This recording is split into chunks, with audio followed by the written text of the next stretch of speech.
recording. But yeah, in the end, I was trying to start on my webcam. Hopefully it's fine now. It just keeps turning on and off.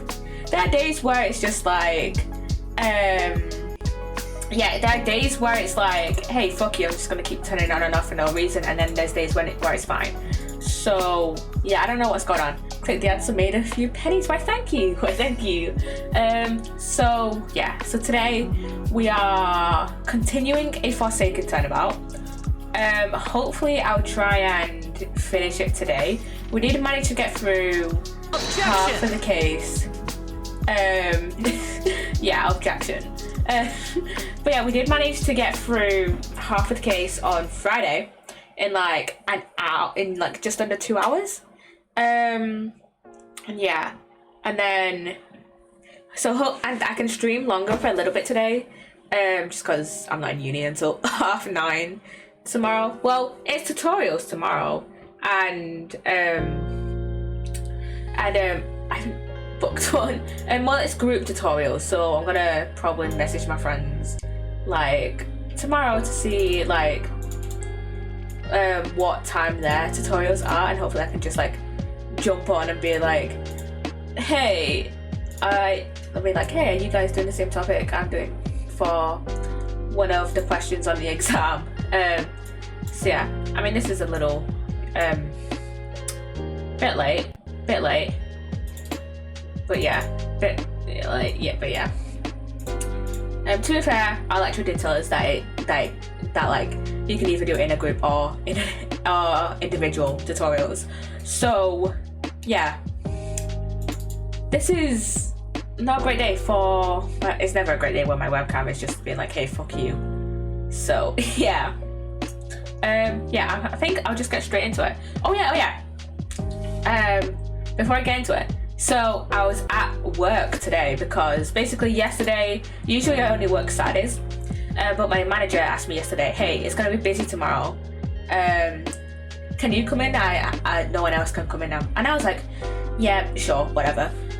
So it was me. So today it was me, one of the people that like do like the manager stuff, the person on like the management team, one of the people on the management team, and then two other like newer people who I think they started like a month or two ago. So yeah, so me and one of my co-workers was on, I think it was just me on the till, or one of the guy that's on the management team was on the tills, and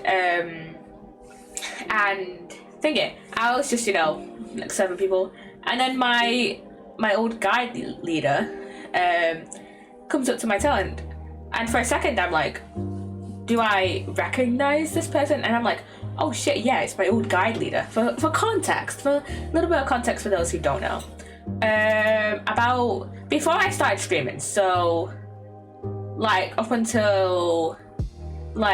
pretty much up until 2020, I was in Guild Guides. I was in Guild Guides for 8 years. Yeah, 8 years, because I started when I was 7, and then I stopped going when I was around 15, 16-ish. And she goes, wait, your name's Poppy, right? And I'm like, yeah. And she's like, oh, hey, how you doing? Do you like remember me? And I'm like, yes. Yeah, and she's like, and we're just catching up, and she's just like, oh, hey, how you doing? And I'm just like, I'm doing good. I'm at uni now. I'm doing psychology. So yeah, it was nice to see her again. I haven't seen her in ages.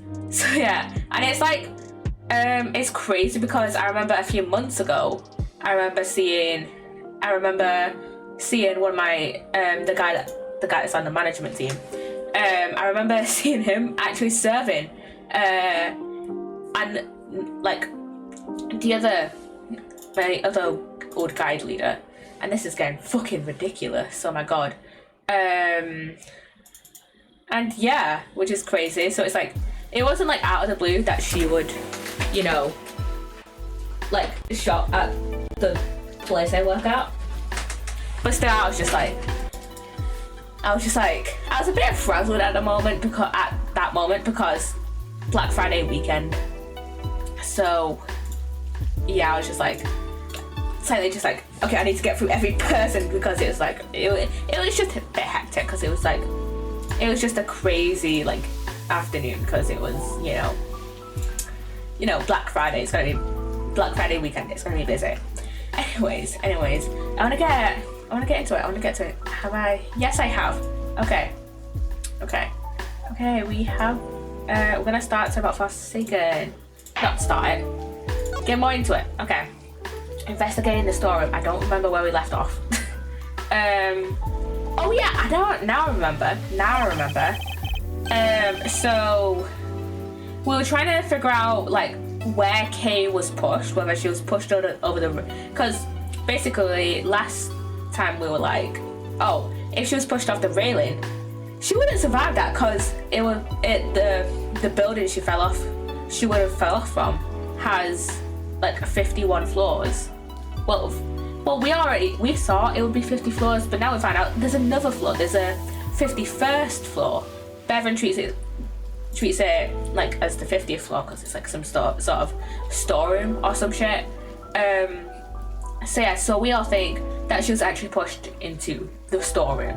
So yeah, it started like as a grave down here. Can't see the nose in front of my roguishly handsome face.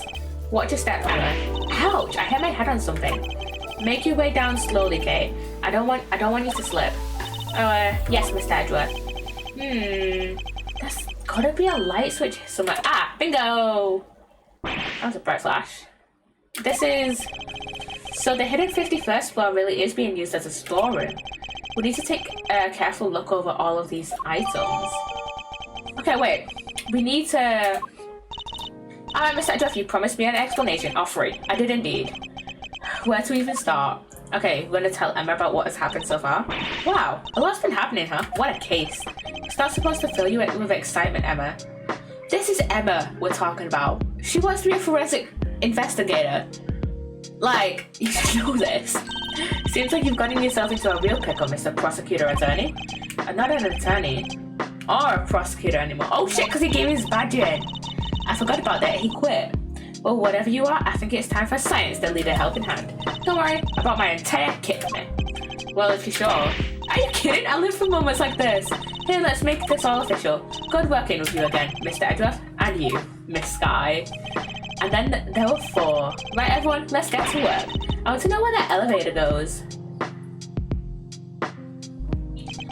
Looks like it goes down. It's something we'll certainly want to investigate further, but we should look around up here first. Aye, Captain.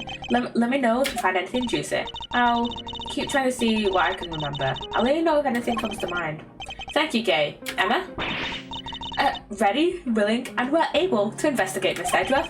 Very well. Then let's begin. Okay, so that was there's an achievement I can get with Emma. I remember that. I can't remember what it is. The Christmas season always gets busy, but I hope you'll get through it. I will. So get that back. Yes, I will get that back. Hopefully I get like a Christmas bonus or something. But yeah, I have to work Christmas Eve. And then my manager said, from what my manager said, I have to work Christmas Eve. We're closed on Christmas. And then I can either work Boxing Day or New Year's. And I went for New Year's because I can't be asked working twice in 1 week. I mean, I'm very lazy, but also I have exams to revise for, so I don't know. I don't want to work like my brain. This is my first job, right? And I don't want to work twice in 1 week if I don't have to. I like to keep my shifts to a minimum. So yeah. For listening to Emma Sky talking the story about her studies, about how her studies are going, studies abroad are going in this episode. Okay, let's talk to Emma first because I want to. Hello, Emma. I can't talk to her. Okay, what do we do this? How do we do that then? How do we ask her about her studies abroad? I don't know. How do we get this achievement? I don't know. But we're in the storeroom now, so We have time. Okay, we've got a bunch of masks on this back wall. The one is missing. If you can see here, I think that would that be the Iron Infant? Cause that's a Pink Princess. That's a Steel Samurai. That is the German Ninja? No. What's the other guy called? What's the villain called? It might be the German Ninja. I don't know.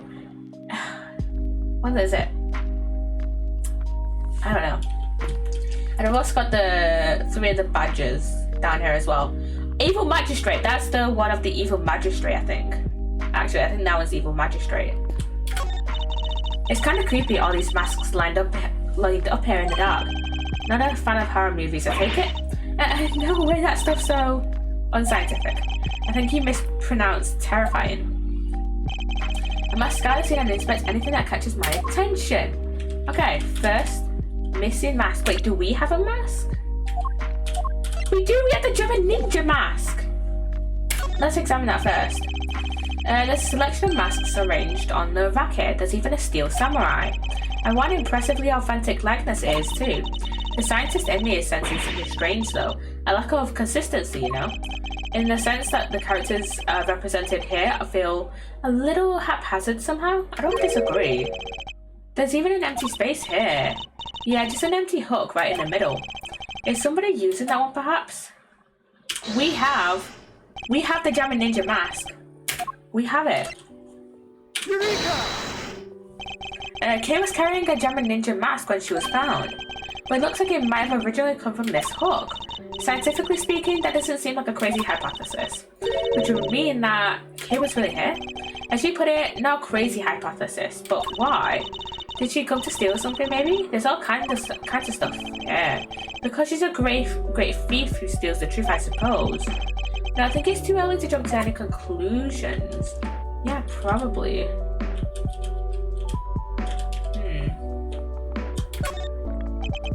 They're all case files for various murders. What? But why would they be in here? It should be safely under lock and key at the courthouse or the prosecutor's office, which would suggest that somebody removed them without permission. I mean, the Committee for Prosecutorial Excellence was moved from the prosecutor. I think it was from the prosecutor's office to this building.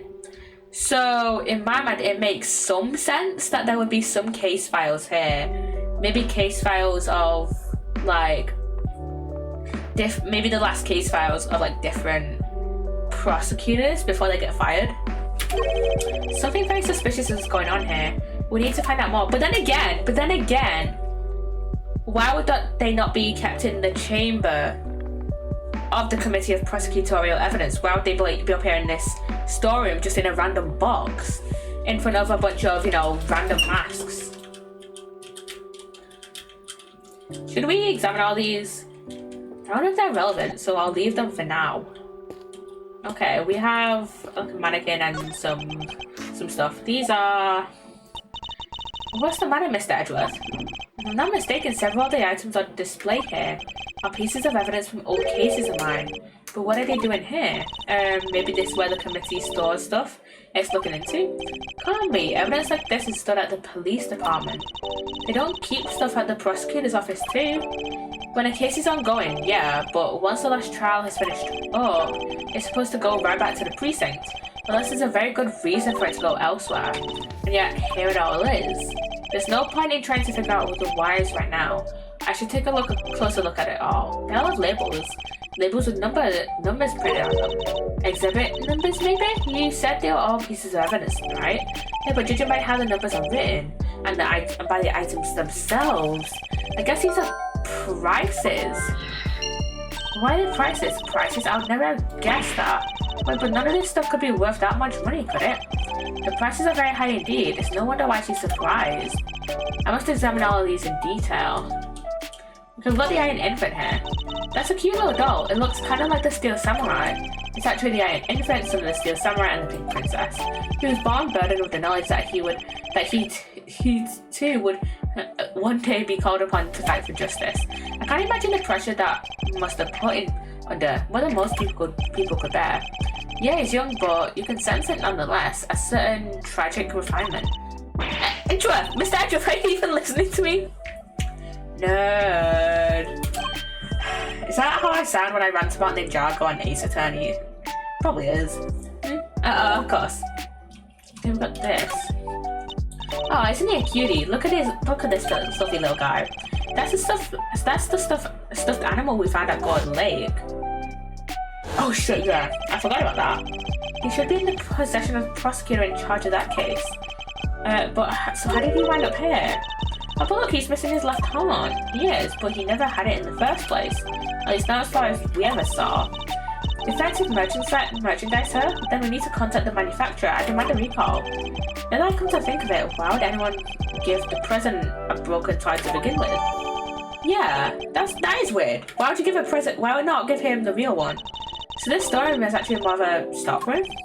It seems so, much as it pains me to consider, I think. What kind of person sells off evidence from serious criminal cases? And who too? Who would even want to pay for all this stuff? Somebody, clearly. The price tags are proof of that. Wow, people really will collect anything, huh? Fascinating. It looks like she's just holding a DS there, which I think is really funny.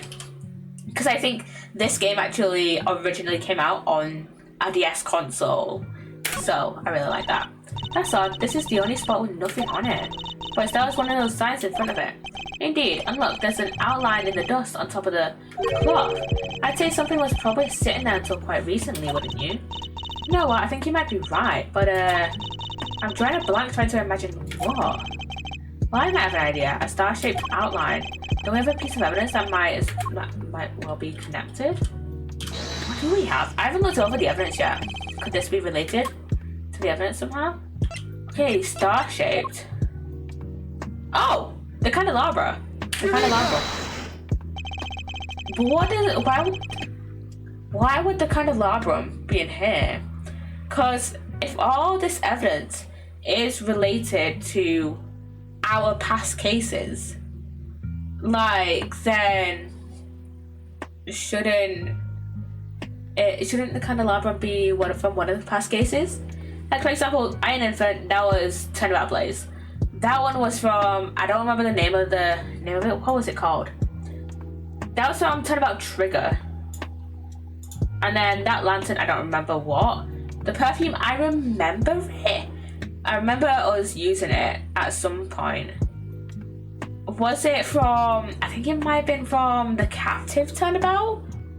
Because I think it might have been,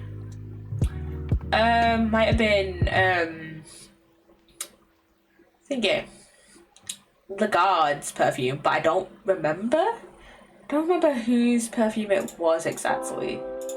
And then that Blue Badger costume there, that was from the Kidnap Turnabout, if I remember correctly. Yeah, Kidnap Turnabout.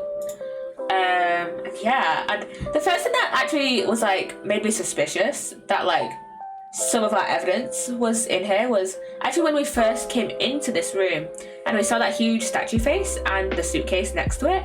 Those were from Turnabout Airlines, which is suspicious. Why would a masterpiece of like, I think that statue was fake, was it? It might have been. I think all the art on that airplane was fake, because it had been replaced, basically. And then that suitcase was made by Rhoda. Well, it was her design. So yeah, I don't know why they would keep random evidence that we have here, that we've seen, even that we've used. The outline in the dust matches the bottom of the candelabrum exactly. And actually, that safe looks like one of the ones that are used in the prosecutor's office, and is used in, and was a key piece of evidence in the very first Airdrop investigations case. I don't remember what it's called, but it was used in that case. You know, the one where we were trying to prove that Maggie Bird was innocent and that actually it was Jacques that killed, what was his name? The detective guy, I think what was his name? Like, Jacques' best friend, pretty much. I'd say there's a very strong chance that this is where our murderer took it from. which would mean the kind of lab room was evidence from another case. It certainly seems likely, but that's not our concern right now. The key thing to know is that a murder weapon was taken from this storeroom. Yeah. Okay, we can't examine this. We can't examine the blue badger. The lantern? A bottle of ink and a lantern, both pieces of evidence from a previous case in mind. But why? What's all this stuff that's related to you doing here? It's not as if any of it was in my possession for any length of time, the duration of the case, and no longer. Perhaps this is all nothing but a coincidence. Seriously? A coincidence? I never thought I'd hear those words coming out of your mouth. We must always face up to the facts of a situation, however strange they may be. Isn't that what scientists believe too? Oh ho ho ho! You want to talk about what scientists believe? Selene, this may take a while. It's a small bottle, one I've seen before. Oh, that's all? Nothing else to add? Well, no. What more did you want me to say? Hold up, I've got to write this down. Mr. Edgeworth can turn even the most boring topics into something picturesque with his explanations. Next time, try taking those kinds of notes in silence. God. A mannequin, huh? Well, I know. All thanks to my powers of scientific deduction, of course. It's evidence from an old case of yours, right? Not this time. I've never seen it before in my life. It doesn't seem to fit with the other items in the room either. For one thing, it doesn't have a price tag. So why is it here? Maybe it held this costume on it, maybe. I've got a weird card there that I think was also used in the kidnapped about. Scientifically speaking, I'd say this looks like some kind of wooden icebox. Yeah, the chains are probably to stop cold air from escaping. I don't mean to contradict you, Emma, but isn't this just a box for storing clothes in? The wood isn't a beautiful natural repellent that keeps moths away. Oh, yeah, sure. Guess you could look at it that way too. And keeping your clothes chilled would be nice for the summer, right? Still not prepared to let go of that particular part of your hypothesis, I see. Yeah, come on, Emma. Come on. A bunch of trophies and... Oh, look! Somebody's left a walkie-talkie here. Looks to me like it was put there deliberately. Rather like it's on display, to be honest. Hey, there are badges in there, too. It could be useful. Let's take it with us. Nobody will mind if we use it for a little while, will they? I can take it to the police station afterward. Someone's starting to sound like a certain great thief. Yep, suspiciously so.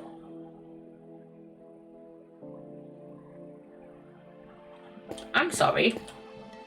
What? What is that? Giant head thing. It's the head of a great Mrs. Monkey. Remember the case well? How did they even get it up here? Mrs. Monkey? That doesn't sound right. Are you sure you didn't get the name wrong? Mr. Edgeworth almost remembered it somehow? Don't be ridiculous, as if I'd ever make such a mistake. Come on, Edgeworth. Pass the banknotes just left out for all to see. A little bit tasteless, wouldn't you say? No way, these are all $100 bills. That's a fortune right there. How many years would it take for you to make that much money, Miss Edgeworth? Please, Emma. I don't even want to think about it. Wait a minute. Price tags of money. This is where they're selling evidence. Is someone on the committee selling evidence? That's the only thing I can think of. We've seen items of old evidence marked with price tags along with a huge pile of cash.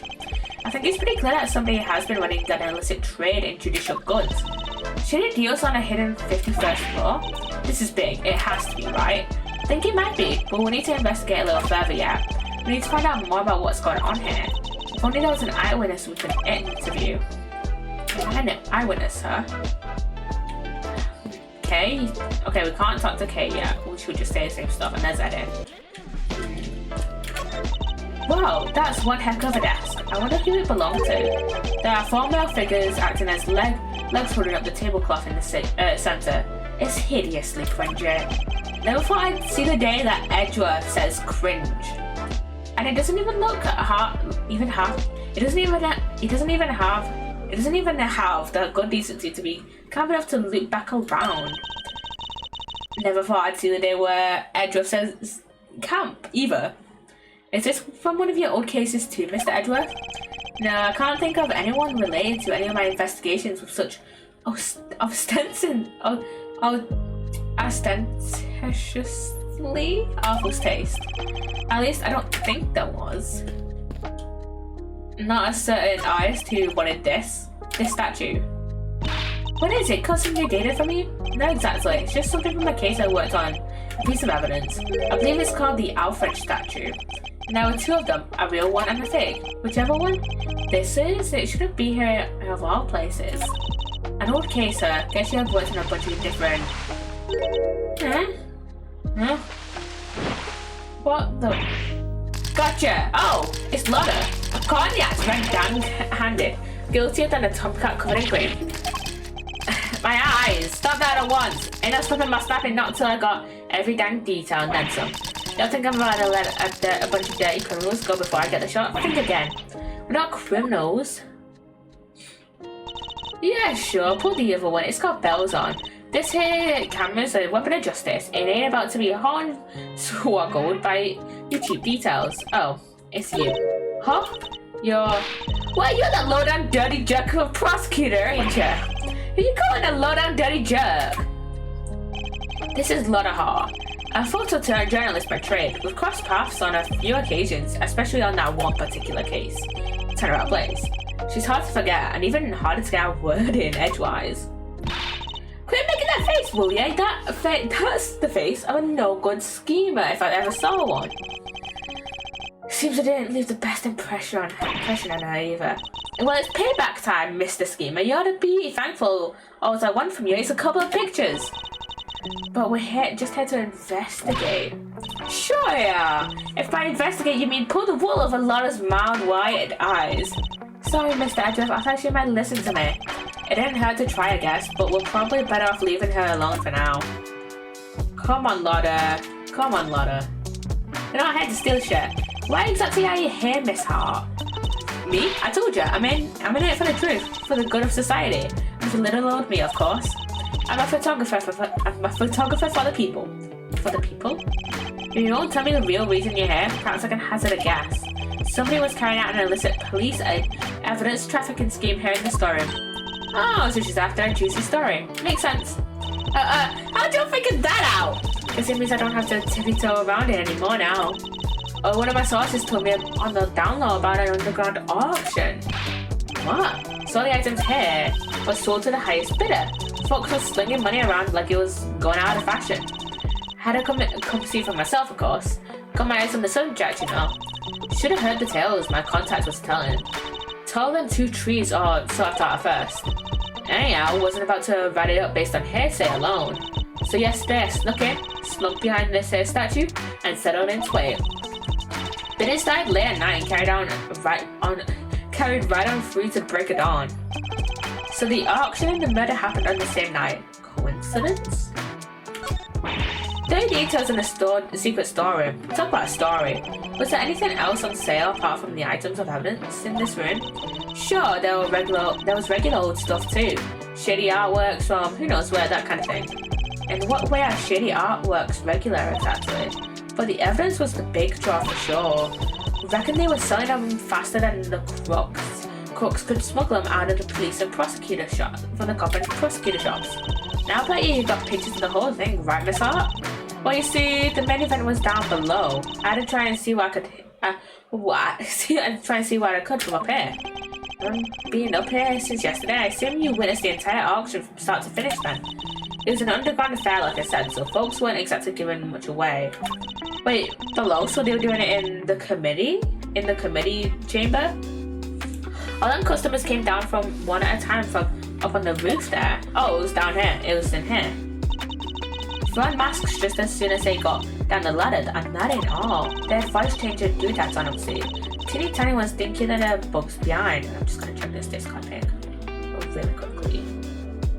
There we go. It's so you couldn't see their real faces and you couldn't hear their real voices. Surreptitious as hell, as all heck. You mean surreptitious? Right? I surely do. Sweet surreptitude. Also, not a word. I don't even know what that word means. So, yeah. Anywho, once they had their gear on, they went right on downstairs. And then in came the next one. When it came time to leave, they all done the same, but in reverse. Up they came again, one by one. Okay. Masks back on the hook, up the ladder and away. Whoa, that's a serious operation. Was Kay trying to investigate this? Is that why she was wearing the German ninja mask? And how many participants were there? 11 altogether. I can't remember when they came down the ladder. Okay. I didn't just hide behind a stupid statue the whole time, you know. You didn't? Then where were you? Well, when I first got it, you know what, that ain't important right now. What? So you're hiding behind the statue from the very beginning? Anywho, I watched all them folks come in from my spine spot there in the shadows. I see, so you were watching from behind the statue. They used that there elevator to get down below. And once they were all down there, I snuck up and took me a peek at what was going on. You mean the elevator remained in the room beneath? Nah, they sent it back up, but there's a little peeky hole if you know where to look. Elevator don't quite sit flush with the floor, see? And if you bend down and squint just right, you can see the whole shebang. Did you catch sight of who was in charge? Alright, sure. I guess I did. In half so good a story if you don't get a glimpse of the real evil ringleader, that's all. I wonder who this ringleader is. I'll have to ask her some more. Who the fuck was it? You mentioned a ringleader. Can you tell me any more about them? Y'all should know I came here to give me an exclusive. An exclusive ain't much done good if you didn't spill the beans already. I see. So you don't actually know anything about them. You think that's why she won't give us an answer? Makes sense, I guess. You got me. Couldn't see if it was a man or a woman. A kid or an old timer, nothing. What were they wearing? Could you see that at least? Sure, white jacket, white gloves, and a magenta flower on the lapel. Them 3 things is what I remember. Wait a minute. That's our victim. That's our victim. What was her name? What was her name again? It was I've forgotten what her name is. Rosie Ringer, that's her name.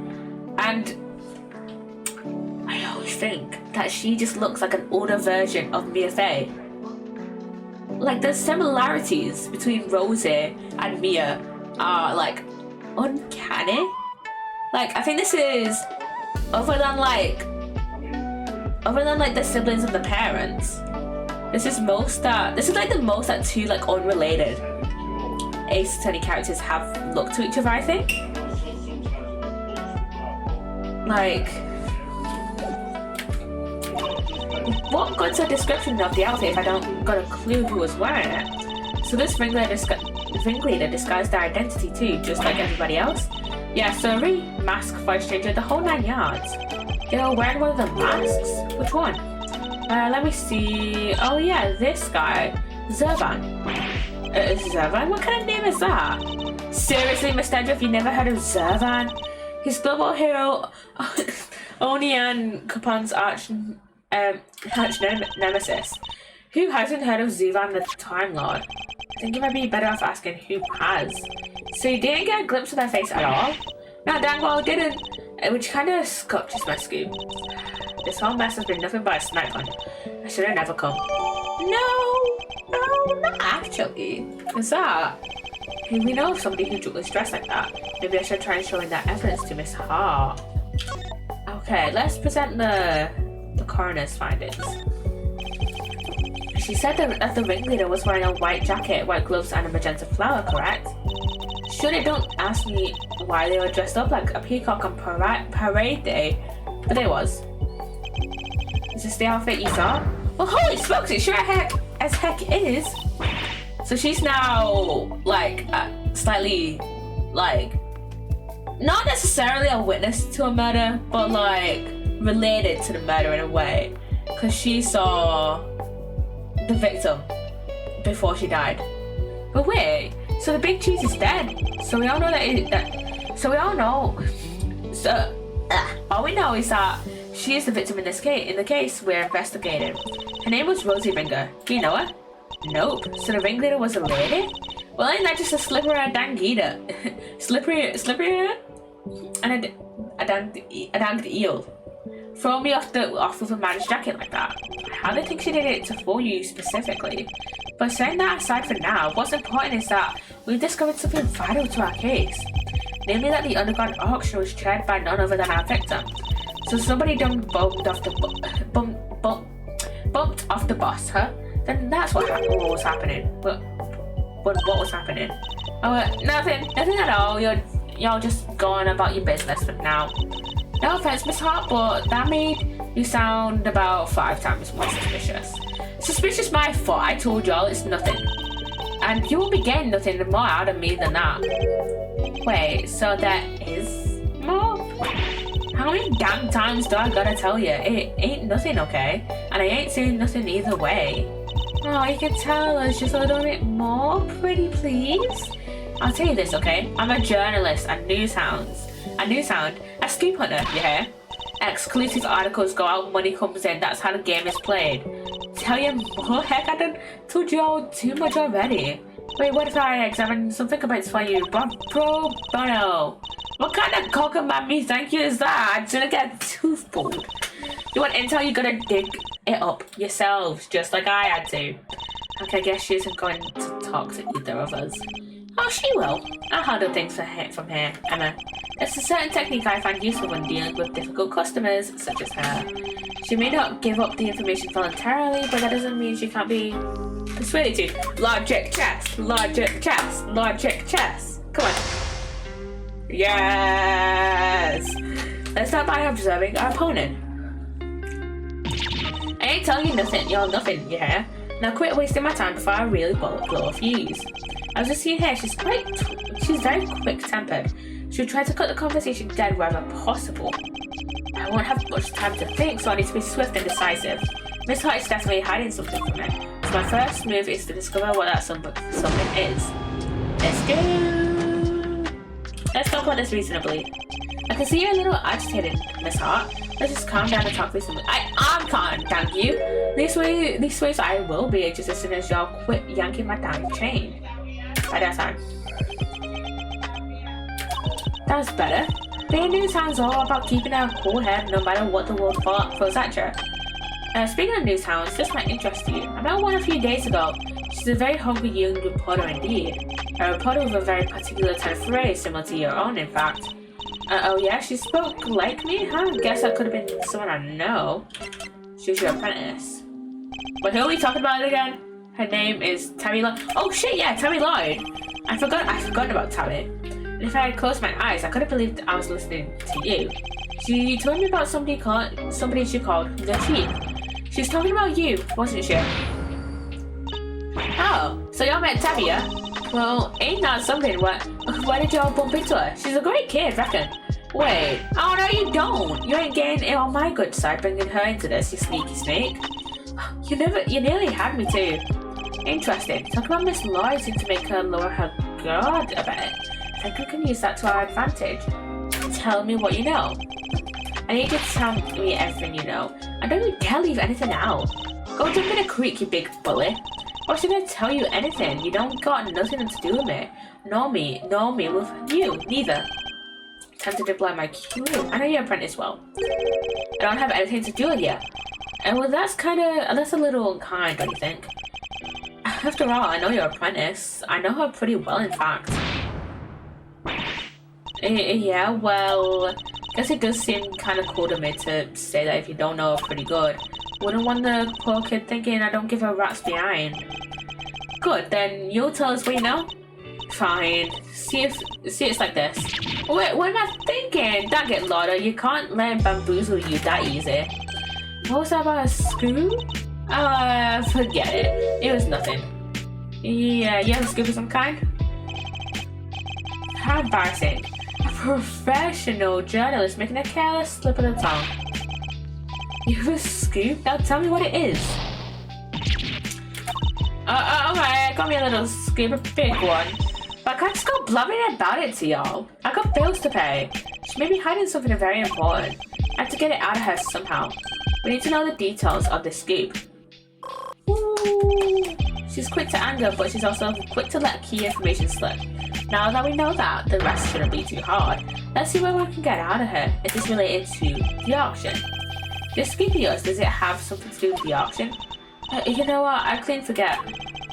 but you tried to infiltrate an underground auction. Yeah, you know something, Lotta. It only stands to reason that you observed something. Otherwise, what would you have to write about? I don't know what to tell you. I didn't hear nothing. So you did hear the sound of something then? If you didn't hear the sound of nothing, does that mean you did hear the sound of something? Something during your time in this room? Well, see, it wasn't nothing really, just a little noise is all. Wouldn't even make page 16. Forget I mentioned it. So something happened during the auction. Something that made a noise of some kind. This could be a valuable clue. Is it related to an incident of some kind? Your big scoop involves something criminal in nature, doesn't it?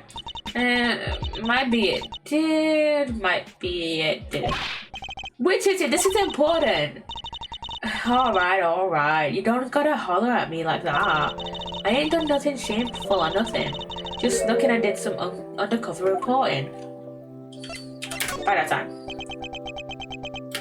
Silent treatment. Oh shit, so two can play that game. Perhaps a little more productivity is hard. Shit! It's like shit.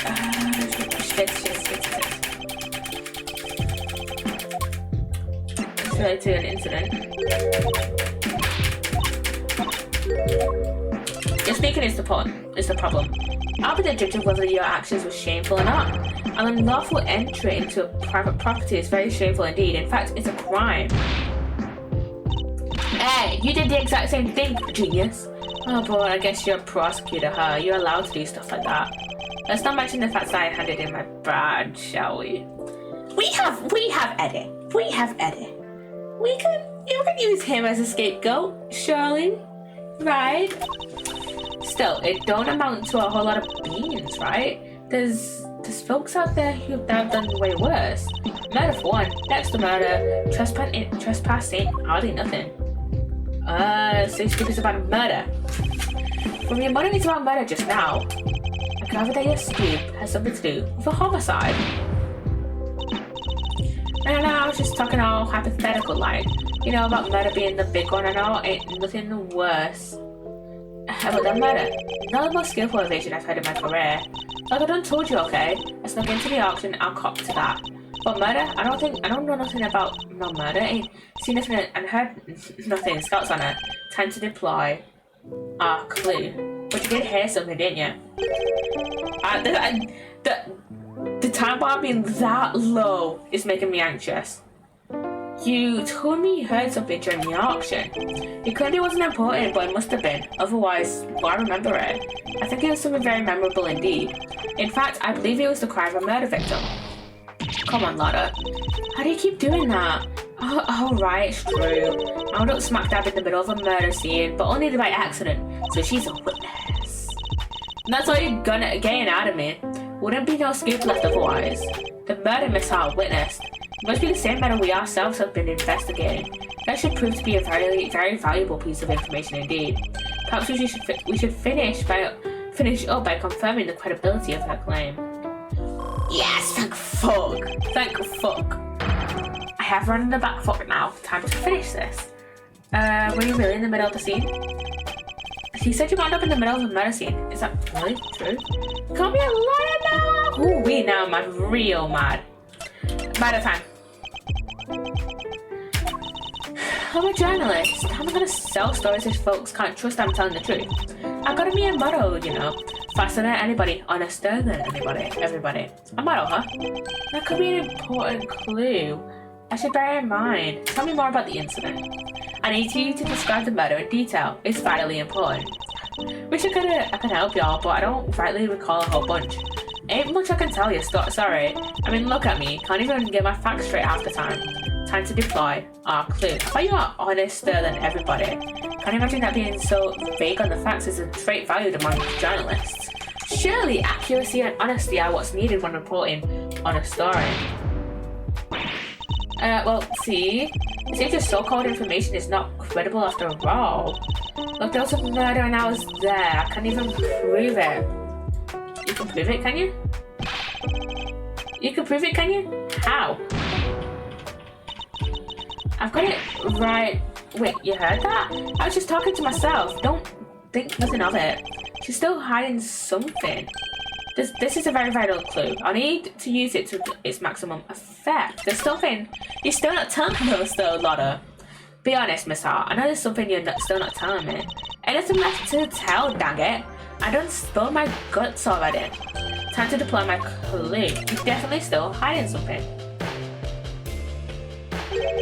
I know you've been keeping secret something. And that something is proof. Proof related to the murder you witnessed.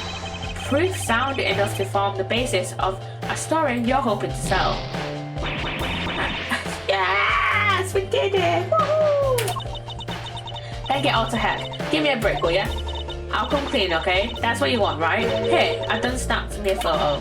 Happy now? You better be. And that's checkmate. Woohoo! Mind chest? Checkmate. Woohoo! Yippee!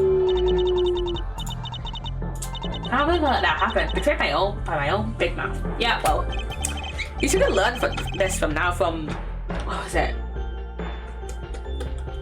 What was the one on God, like, farewell, it's about goodbyes. Listen, farewell and goodbye are synonyms. I have a right to mix those two cases up.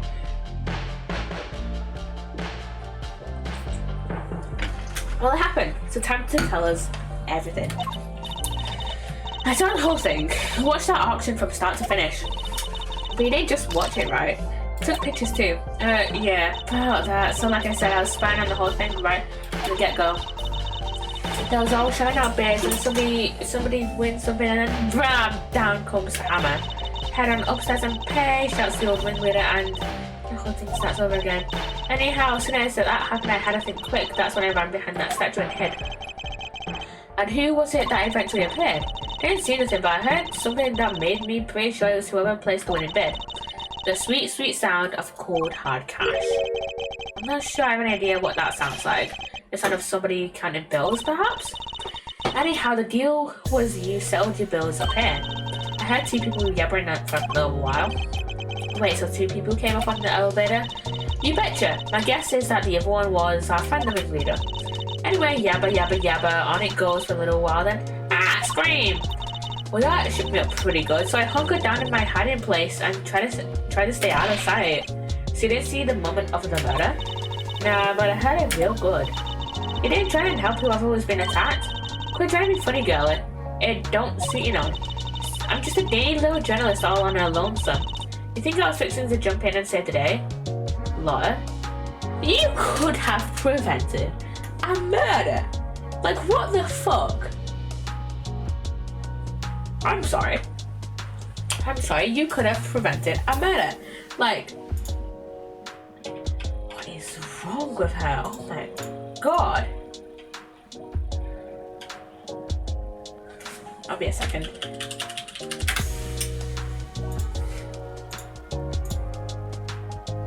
There we go. Dainty? Anyhow, then there was a bunch of rustling sounds. Right about when that was happening, I got to feeling pretty bad about what I'd done. That makes sense, I guess. After all, you didn't. I didn't remember to get out my camera and snap even a single picture. Lotta, I swear to fucking God, we have no evidence. Scoop like that drops right in my laps, and I miss it. Somebody ought to tell my high. Your priorities are so fucked up, Lotta. Oh my God. Anyhow, then a little more time goes by, and then there's this kind of clattering noise. And I'm thinking, gotta get the shot inside this time. And so I grab one real quick from the shadows there. Could we see this photograph? Oh, do I have to? That's the person in the red raincoat, the one who attacked Kay. So Kay's raincoated assailant will also attack the victim here in the storeroom. Then proceeded up to the roof where they assaulted Kay to not get in trouble for murder. There's only one person in this picture. Where's the victim? With her, I wondered the same thing. Heard two people, but there was only one in the shot I got. Huh. I didn't see nobody nowhere else in the room either. But that's the killer, alright. Leastways, I'm pretty sure it is. So is the end of it disappeared? So I didn't know it was the killer just by looking. Because they're literally red-handed blood. How else would that get at her? And the auction just carried on after that? Sure did, they just went right along like nothing had happened. Rich folks is crazier than a box of rocks. I'll never understand how they think. Funny, I find journalists struggle to understand as well. Okay, we've got her statement as well.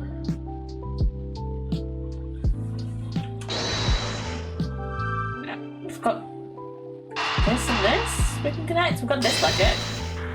Could we connect those? Oh, yeah. If the story was the actual scene of the crime, then you'd expect the body to have been up here at some point as well. Oh, well, yeah. But think back to what Miss Hart told us about how the customers left the auction. Do you remember? Of course, they came up from downstairs back to the storeroom and oh, exactly. The killer would have had to hide the body in order to avoid its discovery. The question is, where did they hide it? Wait, did they hide it in that box there? I mean, if you would mind putting your skills to work for me now. I'd love to. You just say what you need and I'll get right on it. Very well.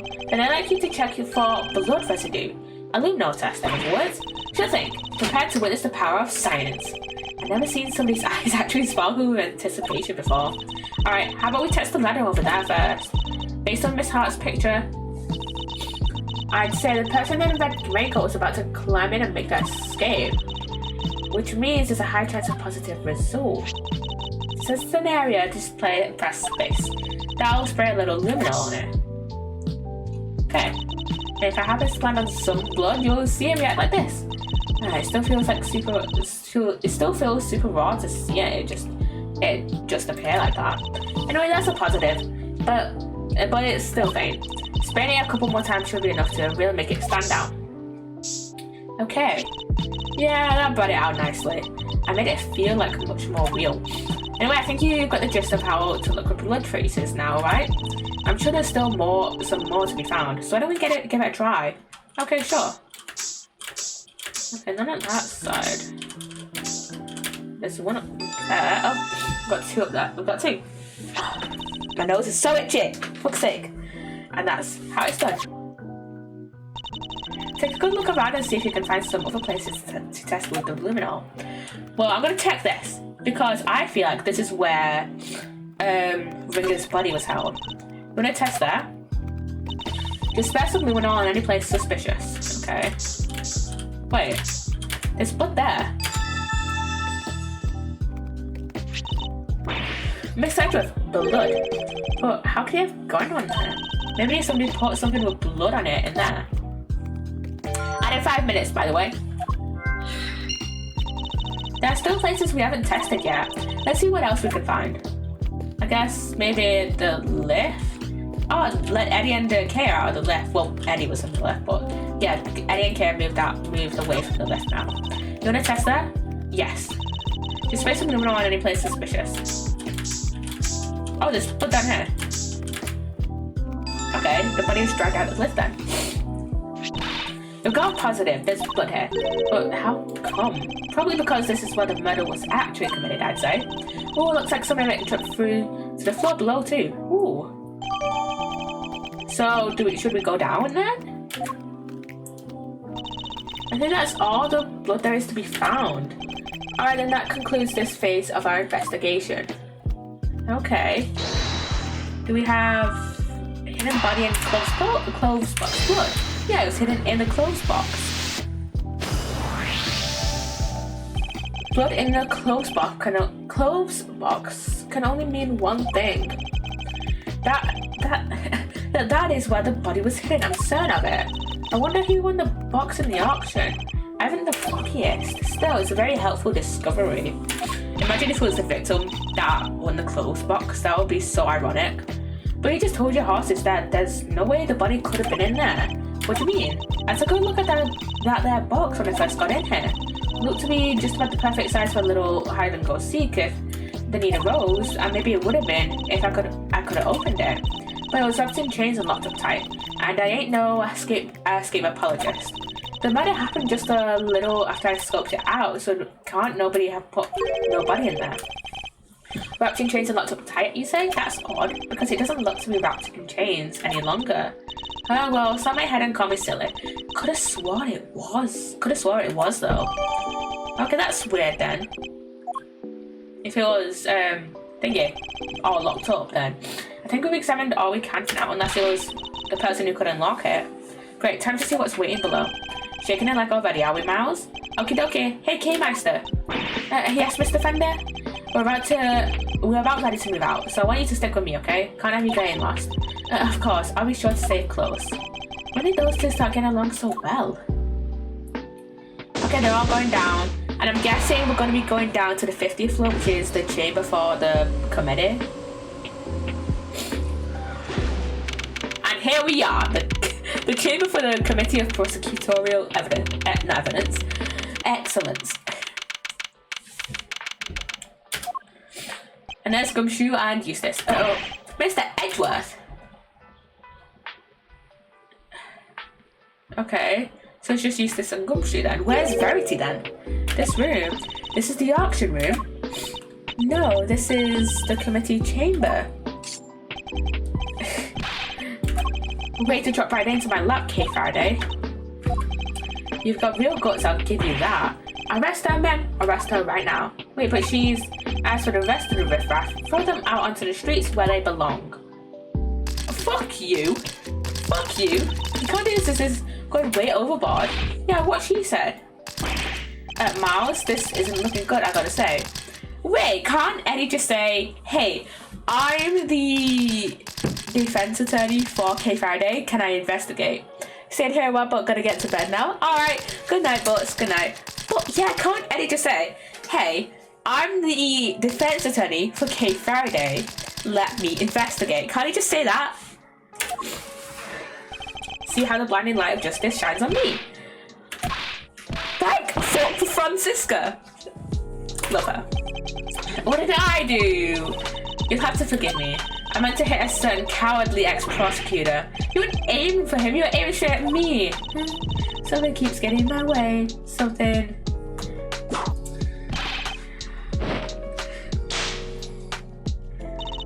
Right there.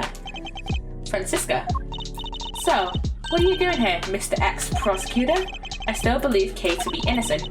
Are we supposed to care what you believe? You no longer have the right to an opinion. I am Francisca von Karma, and I have no intention of stopping here and now. But you chose to stop by giving up your badge.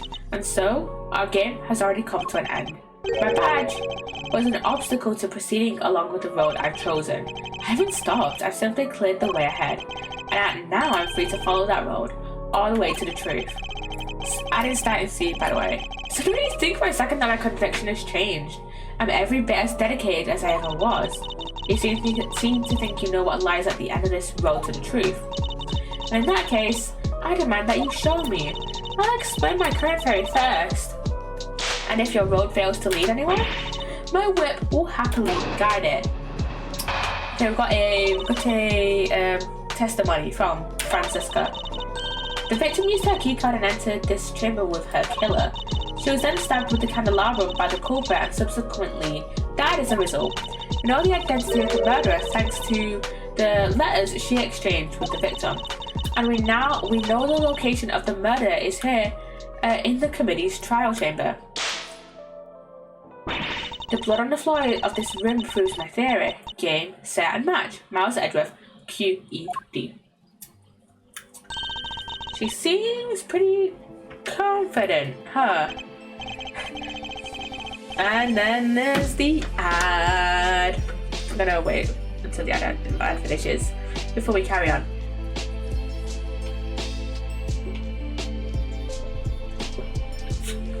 To be fair, I think we've just got two of Francisca's testimonies. So yeah, and then we've got finishing this part, and then yeah, we've got and then we've got 2 parts left of this case, which is fascinating. And I need moisturizer because it is so cold.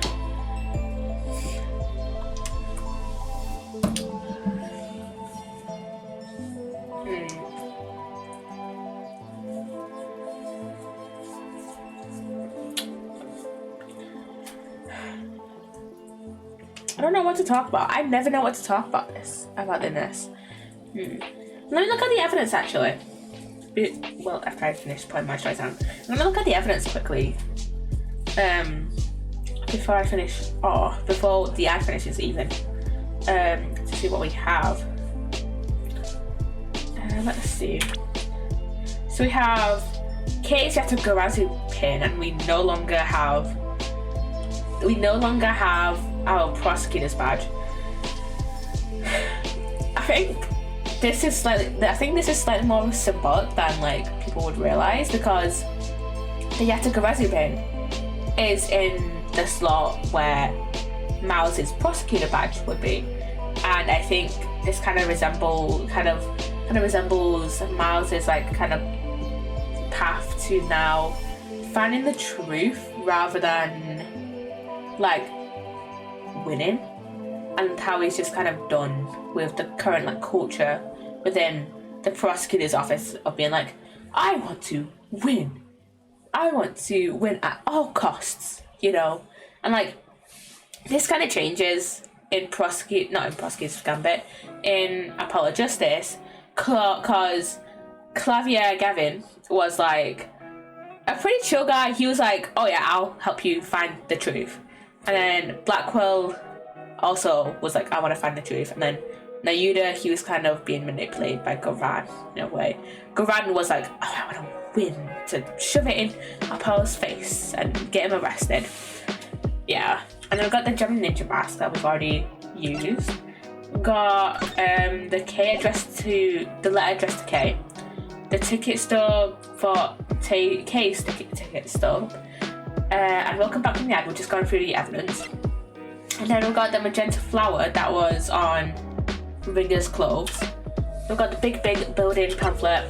We've got K's memories. We've got the key card found in the victim's hand. We've got the candelabrum, the coroner's findings, key card report, which was Verity, and then Ringer. Which, could Verity be the killer? I don't think so. I don't think Verity would be the killer. And then we've got the victim's letter that's doused in blood. Good luck getting your revenge for what happened 12 years ago. Should be, what would that be? What would her revenge? What would Rosie's revenge be? I don't know. And we've got the broken plush that the president had, that the president of Zhengfao had. And we've got the masks, the ringleader's appearance, Lotte's picture of the ringleader, Lotte's statement, the blood on the elevator, and the clothes box. She doesn't let the courage of her convictions, that's the saying. And I gotta say, I can get that vibe. I could even give her a no hard feet. Eddie, shut the fuck up with your no hard feelings hugs. Pathetic. Well, Mozart, do you think you can bring my case crashing down around my ears? If you really have found the road to truth, perhaps you'd be so kind as to put me towards it. I'd be very happy to sell it, Francisca, but pave that road with incontrovertible evidence. I think this is the first time someone has... I was about to say, I think this is the first time someone has, like, investigated without their badge. Is it? But in Apollo Justice, I think Phoenix had Apollo and Trucy investigate for him, or like there was always like Phoenix was always with Apollo, who was assigned to defending the victim on the case, right? And like investigating. And like I don't think Eddie has been like officially assigned to defending Kay. So I think this is the first time where someone has investigated when they've not been like an active prosecutor or when they've not been an active prosecutor. I think Phoenix was investigating some shit surrounding Christoph Gambit. Okay. Let's get back to the testimony. Use keycard to enter chamber. Stab the candelabrum. Identity of the murderer. Thanks to letters. And no location of the murderer is here in the committee's trial chamber. Bullshit. The blood on the floor proves my theory. Yeah, no. Shit. Perhaps, but she doesn't know what we know. You're right, we've got a certain scientific discovery in past weeks. And that discovery will show her to the road. I've found the truth. Yeah, I know what I want to present. Present the elevator blood. Objection!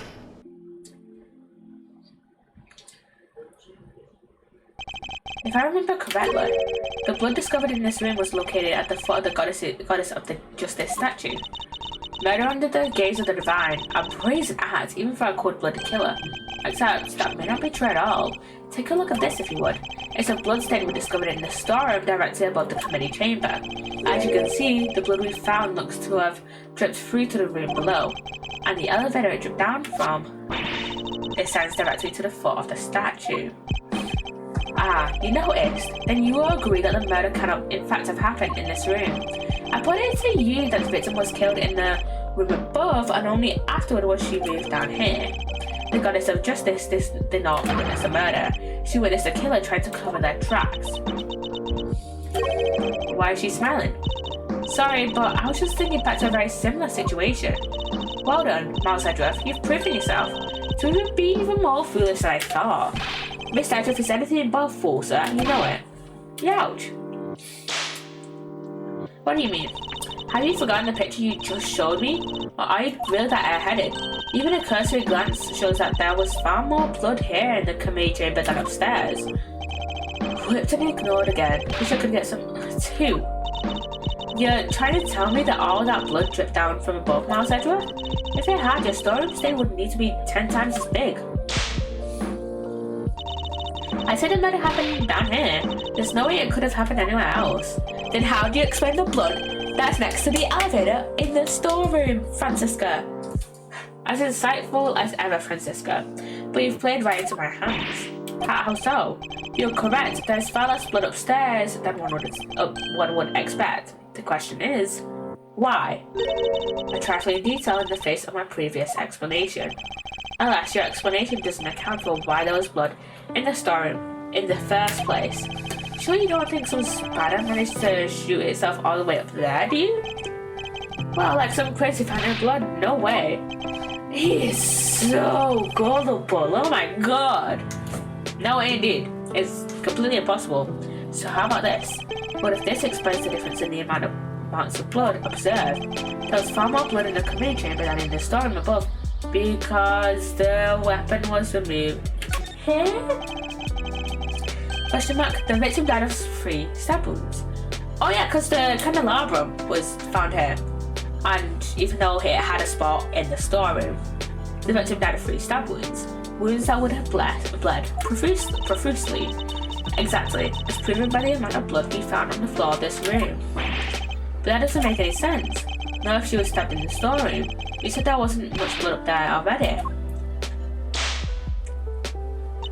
Silence, you half-baked harebrained rookie. That's fair. Hey, harebrained is little.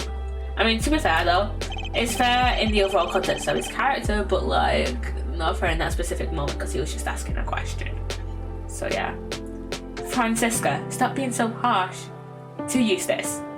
I'm starting to really like Eustace, by the way, can't you tell? A stab wound bleeds heaviest at one particular point in time. Oh, I know. When the weapon is removed, right? Precisely.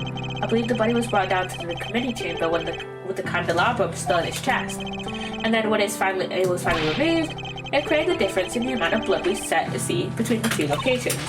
But why? What was the killer trying to do? Create a false narrative, I guess? I imagine they were trying to give the impression that the murder happened down here. As we know, Miss Ringer's keycard was used late last night, judging by the time listed in the record, and has no guess that it was used by the killer when they entered the room to create their elaborate setup. Oh wait, that makes so much sense, actually, because then the killer could be anyone, right? Because anyone could come down from that hatch and then come down to the committee chamber. But Francisco is probably going to spin this and be like, hey, maybe it was Kay that knew about the elevator, and then use that to come down and, you know, kill Ringer. Why would they need to do? Why would they have needed to do all this in the first place? Perhaps because the person who faced the hide would fear the storeroom being found in the investigation. If they were involved in the underground auction, they couldn't afford to have their dirty secret exposed. Yeah, exactly. Underground auction? You should take a look at the storeroom for yourself. The items up there tell quite a story.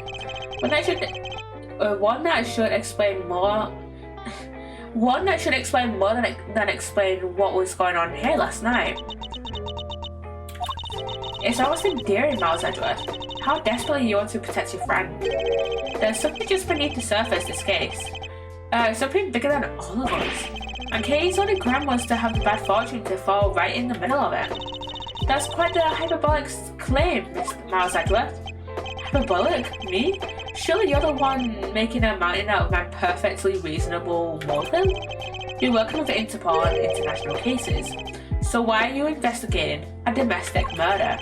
I'll tell you why. Because this case has something to do with the smuggling ring you've been chasing. You followed the trail of items being smuggled by the ring and wound up here. Tell me I'm wrong. Tell me that there's something I sense isn't related to any of this. I'm very happy to learn that you giving up your badge didn't completely relieve you of your senses. Scruffy here told me about the circumstances that led up to that, by the way. Sorry, sir. I just thought it might help. You know, you did the right thing, detective. Oh, so am I right, Francisco? Is this an incident part of the broader case you are working? Was the underground auction already on Interpol's radar? Wouldn't you like to know? Well, you don't need to, and so you won't. Fuck you! Rude. And you knew, didn't you? That the auction was being held here in this chamber. Hey, you don't mind if I butt in for a sec? Your victim over there, the lady in the white. You.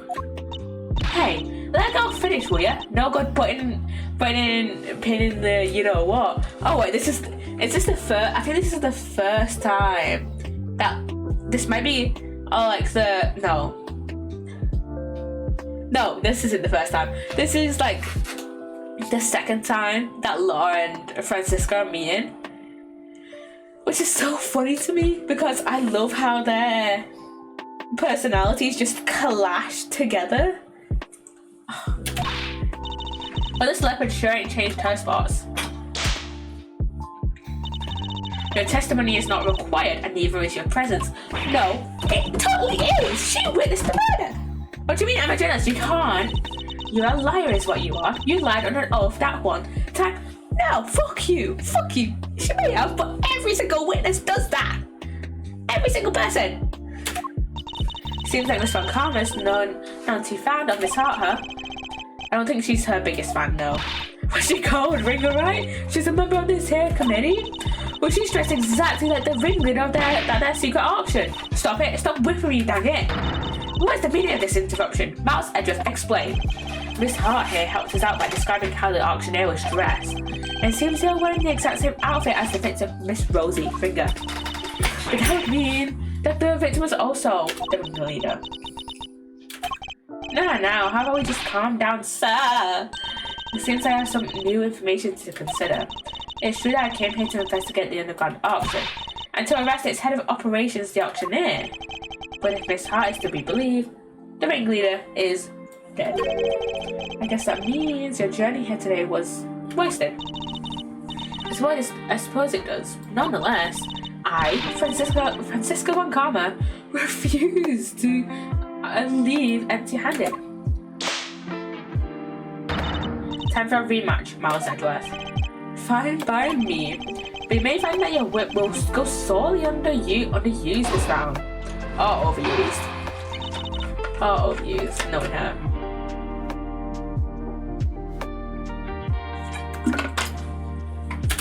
Fine, I accept your little explanation. That would make the story the actual scene of the crime, yeah? Yeah. In which case, the murderer is someone connected to the auction, yeah?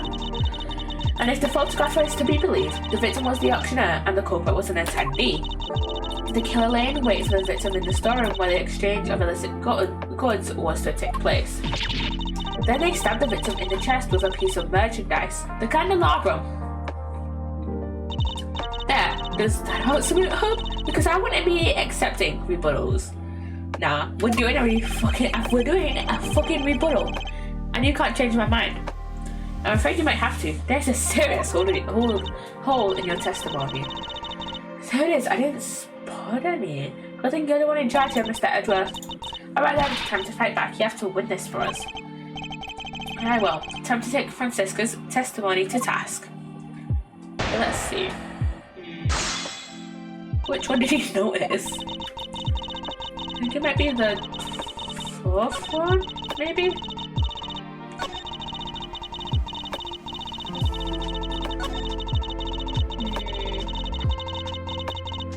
Hold it! How exactly did they manage that, may I ask? Miss Hart's in the storeroom too, Objection! Yeah, hiding someplace. And if you've seen the storeroom yourself, you'll know that there are plenty of other places to hide too. So saying the killer was hiding outside while they awaited the victim's arrival, I believe we can reasonably assume that the murder took place after the auction had concluded. Nah, it didn't. After all, the victim was the auctioneer herself. She would surely have needed to be present throughout the proceedings. She thinks it happened afterward. Would you mind adding that statement to your testimony, Francisca? No. Nah. It didn't happen after. It didn't happen after. And we have Lot's testimony to prove it. It seems you're one step behind yet again, Francisca. How so? The auctioneer was not in fact the victim, and I can prove it. This is the statement Miss Hart gave us. Well, if she made it, it's not worth the air she used to say it. Fuck you! I done told you I'm a journalist, dagnabbit. My word is, they ask you to open your mouth. Double youch. Okay, you just pissed her off now. Calm down and listen for a second, Francisca. Miss Hart witnessed at least some of the events surrounding the murder, and she confirmed that the auction continued even after the murder had occurred.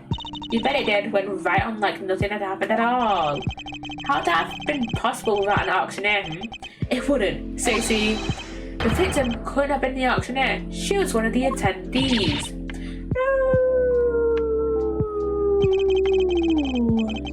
As I've been saying since the start, there's no way Kay can be the murderer, because she had been pushed down the hatch by her assailant and knocked unconscious by that time.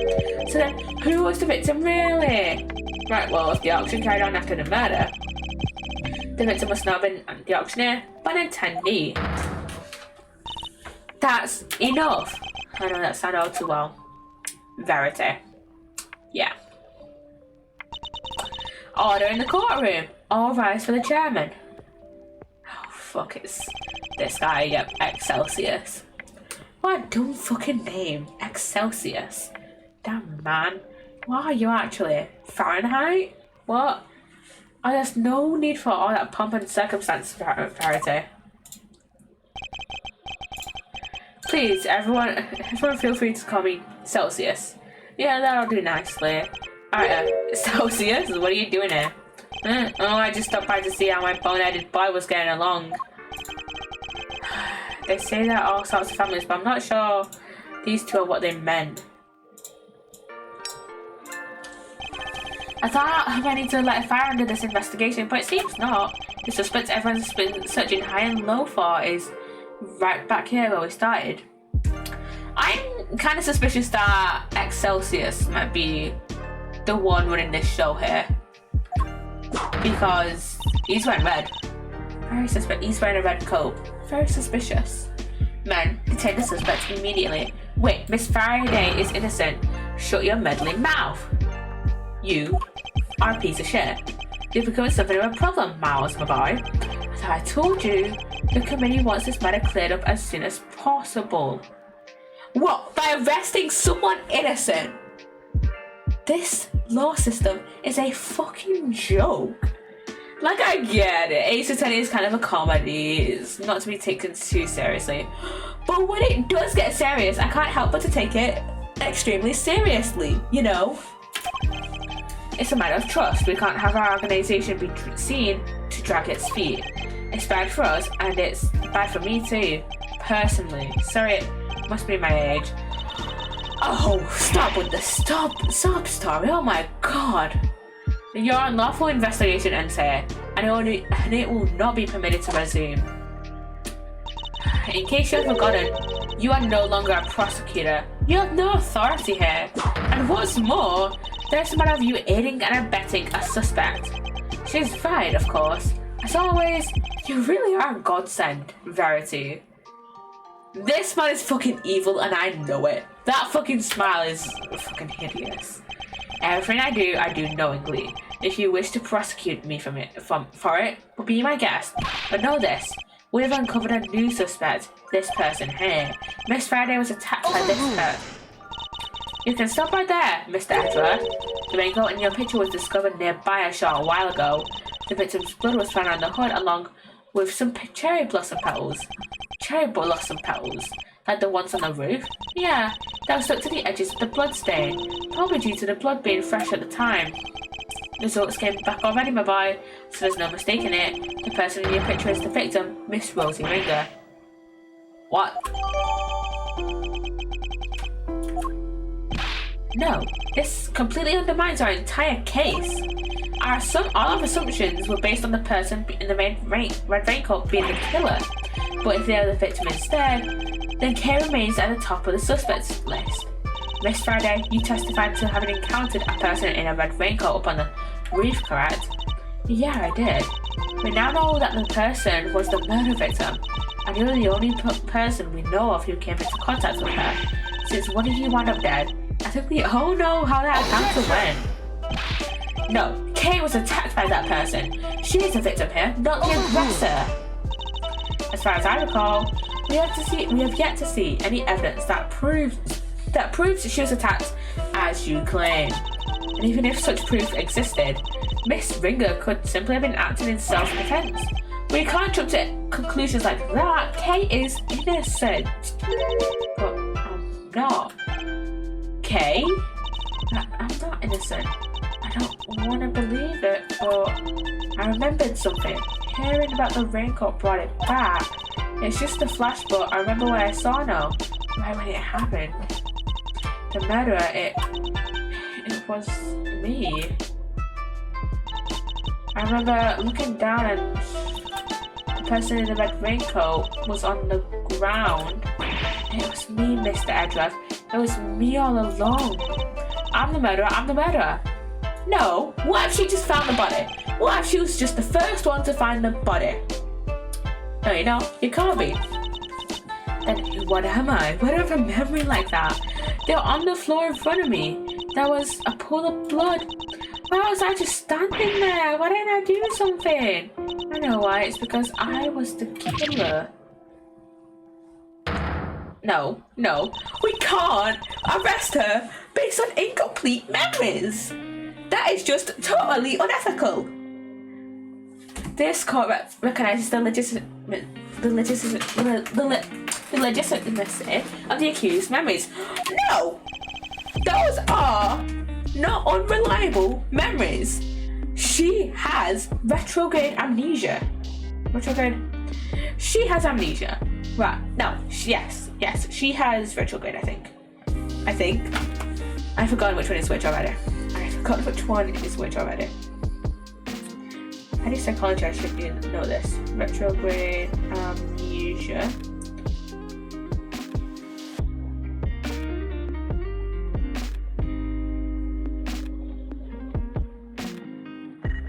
Is this the one I'm thinking of? Yes, retrograde. She has retrograde amnesia. She can't, her memories are incomplete. Like she just said, it was a flash. It wasn't the full memories. She just saw the body. Granted, she also confessed to being the killer, but again, she just said that her whole memory of what just happened was that she was just standing over the body. That does not make her the killer. Understand? Well, but you say you didn't believe her like 5 minutes ago. Yeah, make up your mind, Verity. I commend you on your bravery, Miss Faraday. It will not go unrewarded. Praise to be to the goddess of justice for her many blessings. As an official representative of Interpol, I hereby request that the suspect be... We don't have time for this. We must arrest Kay Faraday this instant. What for? What fucking for? Because if you arrest an innocent person and then if Kay ends up like Samson Tangaroa, then yes, who will have the bad rap? Huh? You, as a representative of the Committee of Prosecutorial Justice. Verity. All this shit will be on Verity and her officers. Come on. How dare you take that tone with me? This is a gross overreach of authority. Yeah! I demand that you give us more time to investigate. You say my investigation is unlawful? What could be more unlawful than this? Literally. Unfortunately, you no longer speak for the law. Indeed, you don't. But I do. And while I can't help but be moved by your dedication to your friend, I have to agree with Verity. Speaking of the law, it seems there is one other we must arrest.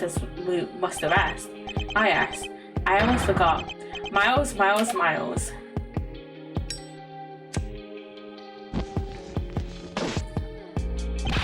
What are you talking about? Mr. Adams was just doing his job. He didn't do anything wrong.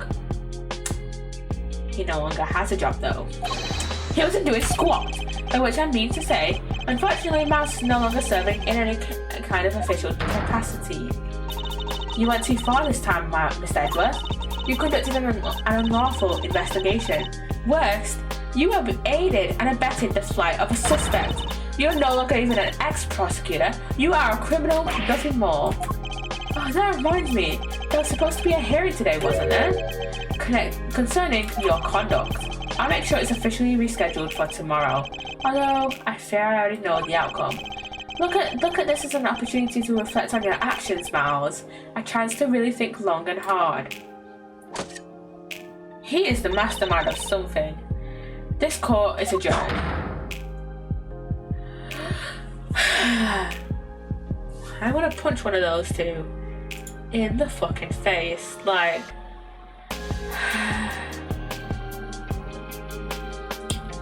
I hate her so much. I hate her. I hate Excelsius. I hate the both of them, really. Save. Yes. That's like an hour and a half worth of shit. Okay. Oh, we're in night cell. Wait, this kind of looks like night cell. Then again, all the cells look the same. And if I spend another night in here again, and they stripped me of all the evidence we so painstakingly gathered. But we still have Kay's pin! Even if they did let me keep Kay's Yatagarazi pin, I can't help but worry about her. They better be treating her well. The murderer. It was me. I remember looking down and the person in the red raincoat was on the ground. It was me, Mr. Edgeworth. It was me all along. I'm the murderer.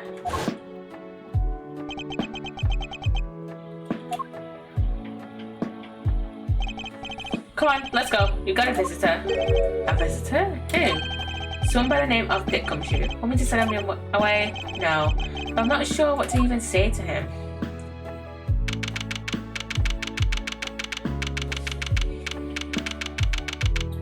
Okay.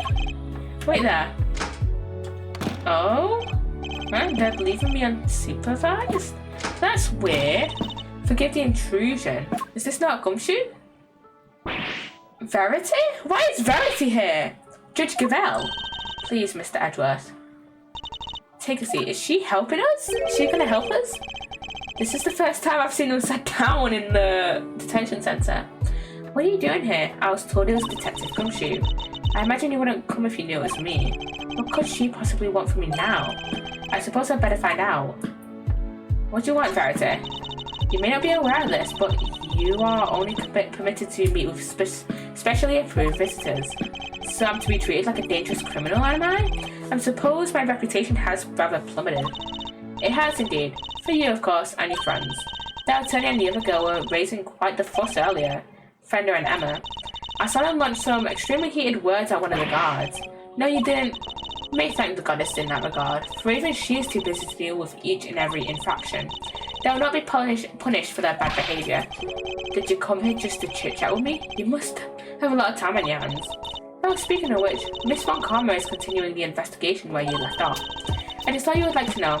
I thought that you would be worried about how they were all doing. I hate to admit it, but she read me like a book. What do you want? Let's cut to the chase, Your Honor. Why are you really here? I'm here to simply talk. Nothing more. There is something I wish to know about you. Me? Yeah, who else? Objectively speaking, you are highly intelligent and quick-witted, and a born prosecutor at that. I made prosecutor. I think he was a born defense attorney. Please, Judge Gravel, your sarcastic praise is but salt on my wounds. But I sincerely mean every word, Mr. Edgeworth, and it is why I fail to understand you. Take this latest case, for example. You're up against the very committee itself. You had no hope of succeeding. Even a child could have seen that. And yeah, I don't imagine the old me would have ever been so reckless. The old me had power, and because of that, I thought that justice was always on my side. But just as you and the committee believe me now. Oh.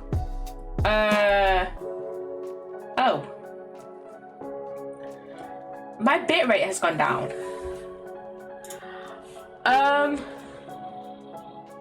What is going on?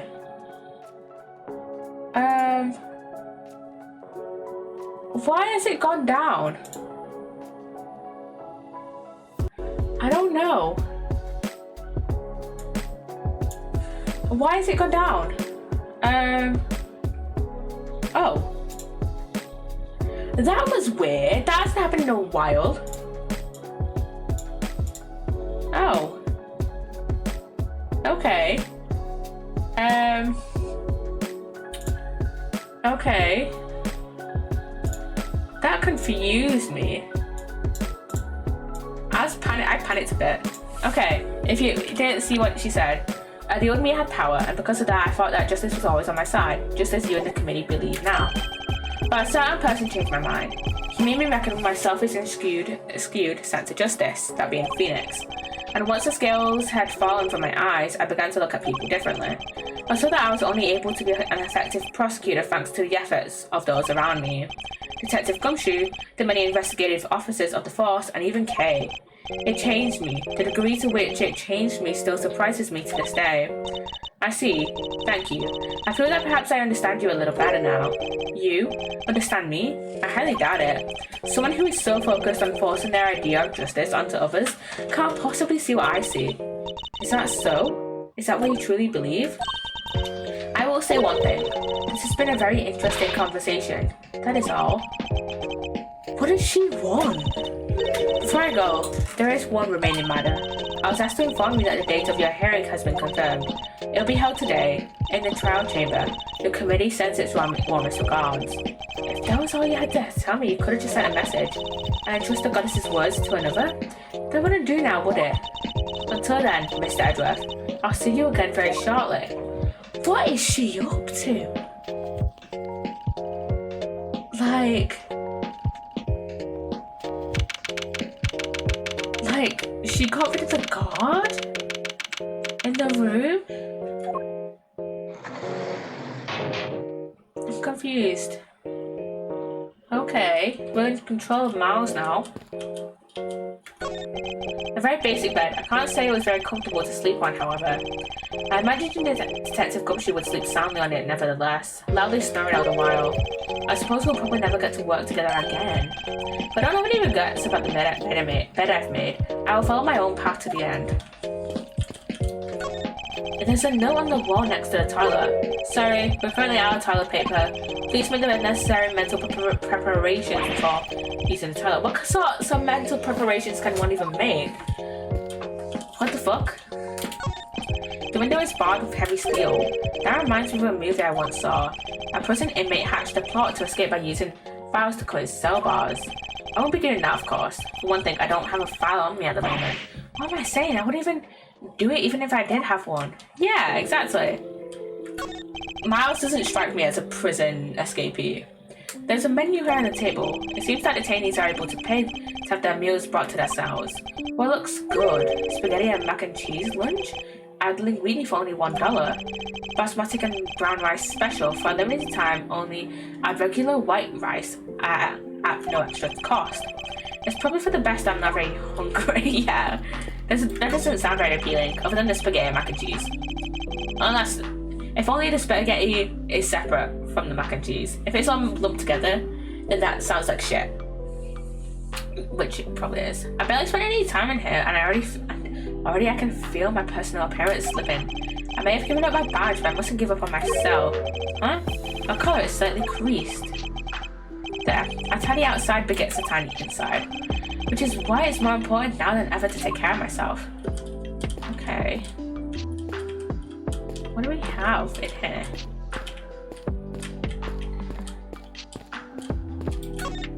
There's a poster in the corridor outside. We regret to announce that due to the warden's arrest, the Die of Destiny game will be discontinued. Inmates will no longer need to roll a die every morning to determine their meals for the day. We wholeheartedly apologize to those who are looking forward to their daily casting of the die. Did anyone really need an apology for the cessation of such a ridiculous idea in the first place? Yeah, that's weird. Do I have another visitor? Okay, and Excelsius. Oh, thank goodness you seem alright. That's a load off my mind. Ah, such a heartwarming scene. It's enough to make a grown man cry. You cry all the fucking time. But it's not your usual cheery. I mean, you have to stay positive, okay? You didn't do anything wrong. In fact, I guarantee you didn't. No, you have to let it go. I'm the murderer. I know that now. But no, you can't be. Why don't you have any faith in yourself? How can I, Mr. Edgeworth, when there is no me left to believe in? Not at all? I don't believe that's true. Before you lost your memory, we spent quite a bit of time together, and I dare say you left quite the impression on me. So you see, there's still plenty of you left. That's why I believe so much in your innocence, and that's why you should believe in yourself too. Thank you, but I can't. It'll just cause more pain for the both of us. Please, you have to forget her. Forget that, Kay. She's gone. Kay, no! Remind me of my younger self, you know. So noble, so bold. This is the justice you and the committee stand for? Justice? I suppose you could call it that. What is he up to? Why is he going to such lengths to control everything? I can't shake the feeling that something is very wrong here. Is there some hidden agenda at play? There's no need to second guess myself, and I'm going to find out what it is. It's now or never. Or then my boy, I suppose I should be. Wait. My chess? Why is the chairman so intent on seeing Kate charged with this murder? It doesn't make any sense. Unless he committed the murder. There must be some rhyme or reason to this madness. Come on, no, come now, Miles. I'm a busy, important man. I can't be wasting my precious time talking to you. The only way out of our current predicament is through chairman winner. There's so much to ask and so little time. Let's start by asking why he rushed to have Kay arrested so quickly. I can't just let this happen. I'm getting answers if it's the last thing I do. Okay, on chess commence. Why the rush to arrest Kay? Why were you so keen to push through Kay's arrest? I've yet to hear a satisfactory explanation. An explanation? I'm not entirely sure what you mean. Don't give me that. You know exactly what I mean. I advise you moderate your tone, dear boy. Need I remind you of your position? Final time. And suppose we did let your friend go free. What then? What do you mean, what then? Think how that would look, my boy. And who would have to take the blame? Me, that's who. So you only care about your own self-image. Okay. Got our time. You're right to keep your mouth shut. That way, you won't say anything foolish. Sorry, but I can't stay still forever. Stay silent forever. Not while Kay's innocence is still in doubt. You're breaking my heart. Just look at this flood of tears spilling out. Yeah, those are fake tears. Those are fucking, like, what are they called? Crocodile tears? Please, just leave it alone, will ya? Things were coming along nicely until you interfered. Coming along nicely? Coming along nicely? That's a pretty strange way of putting it. It's almost as if you wanted Kay's arrest to happen. It certainly doesn't sound like the statement of an impartial representative of the law. Here's 4 chess pieces, okay? You think so? Well, that wasn't my intention. Has it occurred to you that you might just be overthinking things a little? Chairman Witter certainly knows how to dodge a question, but it doesn't change the fact that serious doubts remain concerning Kay's arrest. Next, we'll need to press him on whether he really believes the investigation was sufficient. Okay, got more time. We can't allow any of his statements to go unexamined, no matter how trivial they may seem. One of them may just give us the breakthrough we need. You were the one calling the shots, weren't you? You can hardly say your investigation was sufficient. And you're the one who called all the shots, weren't you? Including the decision to have Kay arrested. I'm afraid I'm nowhere near as influential as you think, thereby. You're the chairman of the committee. It doesn't get much more influential than that. Not that I can care about such things. You wound me, it's enough to drive an old man to tears. You have to forgive me. I'm not the deferential type. Well, if you're going to insist on being so blunt, then I'm afraid you won't be seeing your prosecutor's badge again anytime soon. I don't need that badge anyway. Let me take something clear once and for all. That badge isn't the be-all and end-all for me. Far from it. I'm not concerned with titles or roles. Even you must understand that much. That definitely shook him a little. So young, so very young. A word of advice, Miles, from somebody who's been around the block? You're hopelessly naive, my boy, and idiotically so.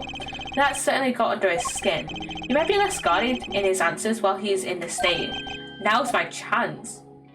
How much time did you spend investigating?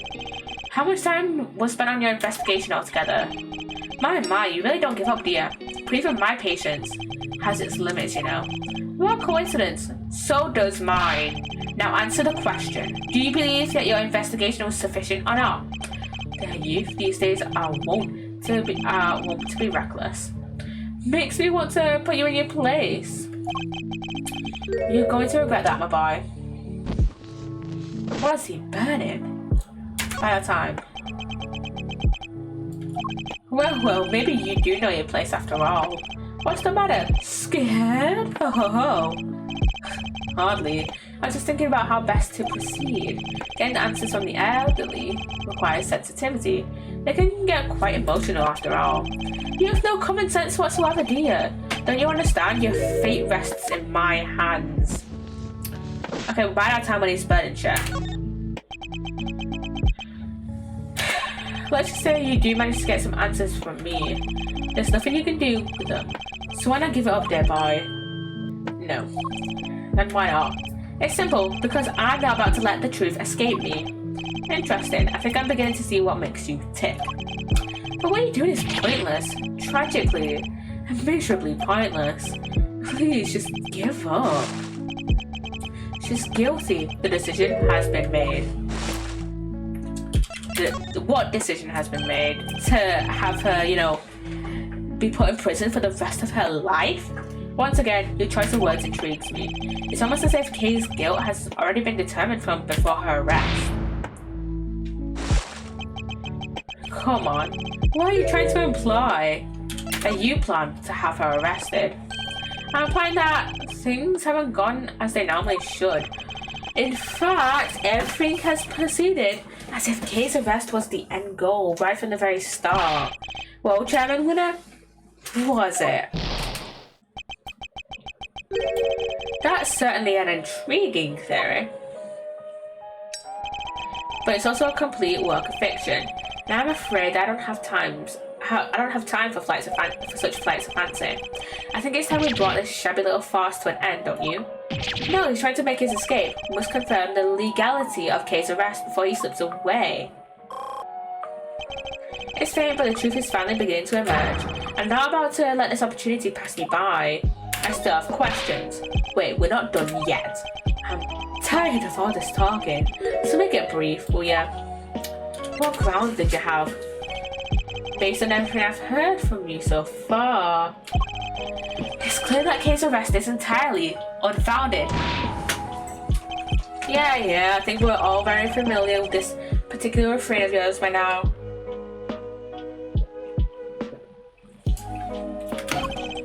But I'm afraid it doesn't matter either way.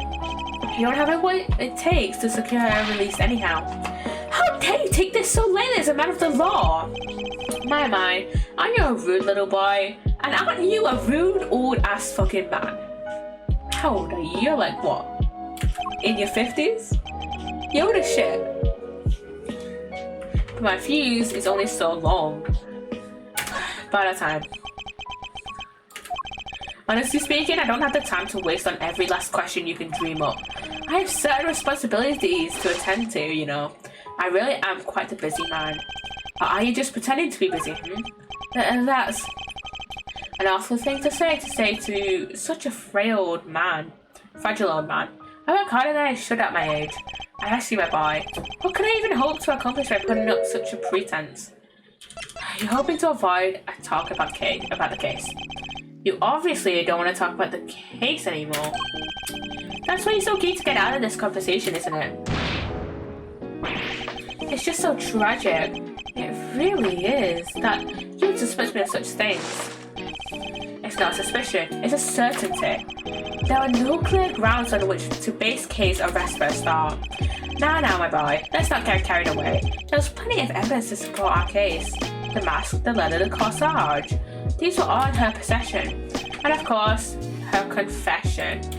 That was based on incomplete memories. Again, we're really trusting someone who is still recovering from retrograde amnesia. Like, in how it's presented in this game, she barely remembers anything. More than enough to prove her guilt, I'd say. No. But those are incomplete.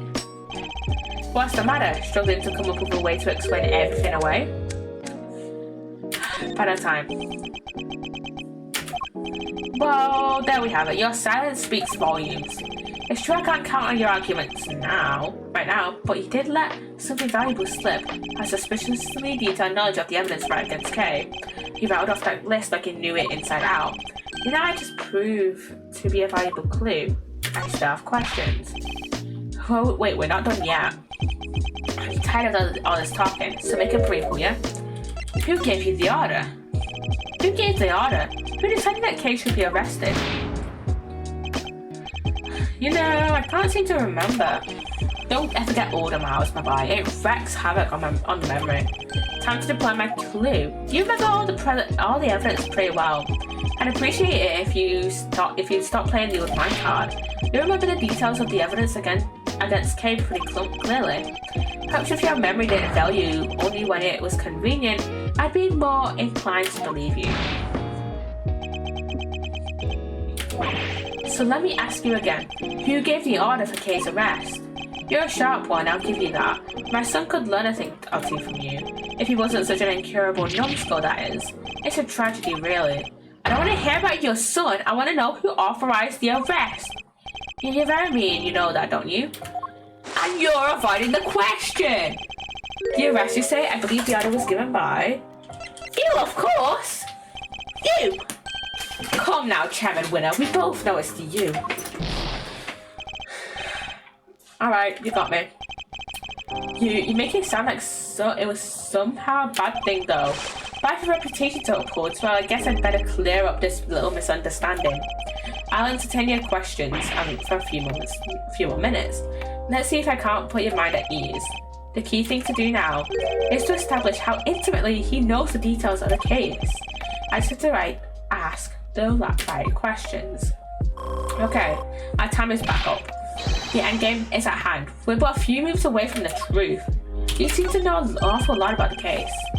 You seem to know the case in quite some detail. I know about a lot of things, my boy. I'm just smart like that. Too bad the same can't be said about the way you handled Kay's arrest. Okay, he's burning shit by that time. Yeah, by that time. I'm a very busy man. Do you try to remember that I can bring this little chat to an end whenever I so choose? It's only taking so long because you won't give me a straight answer to any of my questions. If only you'd stop giving me the runaround, we'd be done already. So let's try this again. You seem to know the details of the case quite intimately. Why is that? Because I read the case file. Not exactly the most thrilling use of my time, of course, but it's part of the job.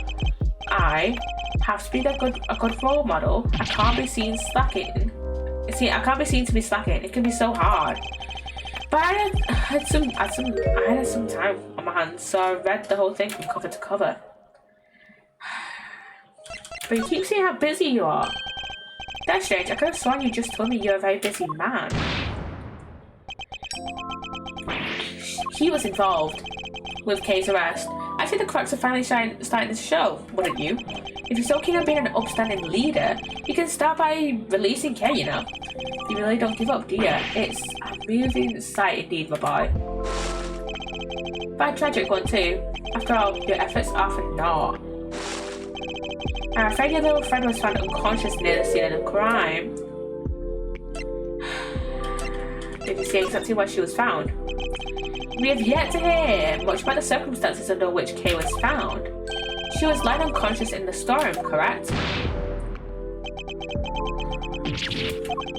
That's right, although I'm not at liberty to tell you how I know. He knows things that even we didn't. In fact, he seems to be aware of every tiny detail about this case. This could be a valuable clue. Tell me what you know about Kay. The suspect, Kay Friday. How much do you know about her exactly? I know that she's the suspect. Aside from that, not very much. Cross my heart, but it's true. Time to deploy my clue. And you know every other detail about this case. Sorry, but the more you tell me, the less sense this story makes. For one thing, you know details that aren't even those investigating the scene we're not aware of. Why is that? Just how much do you really know, Chairman Winner? Oh, that's that intimidating face you'd like to make again. Well, two can play this game. How do you like me now? By that time. I do have to commend you on your doggedness. It really is something. I'll take that as a compliment. Take it however you like, but wrap this up, will ya? I just don't have the stamina anymore. She's the culprit, the only possible culprit. Just accept that already. How much more evidence did you want us to load her down with, for goodness sake? Load her down with? What the fuck does that mean? Load her down with? Yeah, no, another interesting turn of phrase.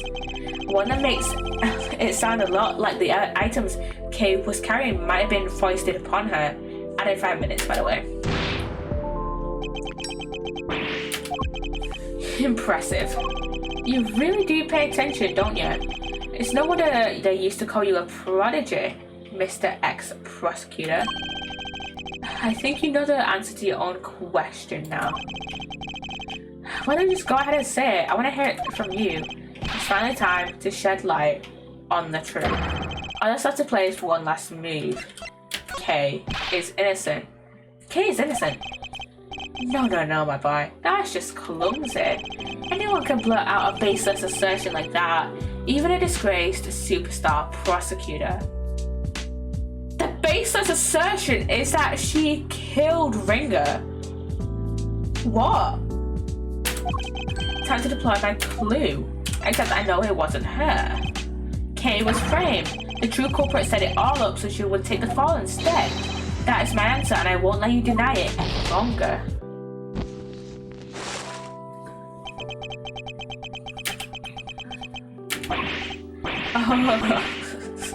Oh, my, you really are a sharp one. It's a bit of a shame you chose to hand in your badge. I admit it, you're right on all accounts. And that's checkmate. Okay? You knew Kay wasn't the real murderer, and you still had her arrested. What's worse, you thought you could get away with it, yet, well, you won't. Not if I can help it. There you go with that naivete again, my boy. I guess that was always your problem. With the girl arrested and her conviction secured, this whole mess goes away. And that's what will happen. But whose interest does a conclusion like that serve? The committee's, I suppose, and mine. You know, listening to you just now, well, it really got the tears flowing, I have to say. It was poignant and heartfelt and sincere, and utterly infuriating. He shouldn't be allowed a lighter in a prison. Well, in holding cells, but still. Look, I'm not... Well, yeah, in a prison. No, in holding cells. This is one of the holding cells. Look, I'm not perfect, I know that. But your lack of sophistication in these matters is beyond the pale. Please, your lack of professionalism is beyond pale. You insist that the truth is more important than anything else. But would you say the same if you knew what the real value of the truth is? What are you trying to say? When you get to my level, you don't uncover the truth. You make it little by little. Okay, Friday? Murderer. That's the truth I created. You fucking monster! And I thought Gusto was bad. What is it? What is it with Prosecutor's Gambit and making such shitty people and such shitty fathers? What is it? Yes, my boy. That's what I like to see. You're so sincere sometimes, it's painful. It just makes me want to put you in your place. Knowing the real truth will get you nowhere. Because that's how much it's worth. Nothing. Shocking, I know.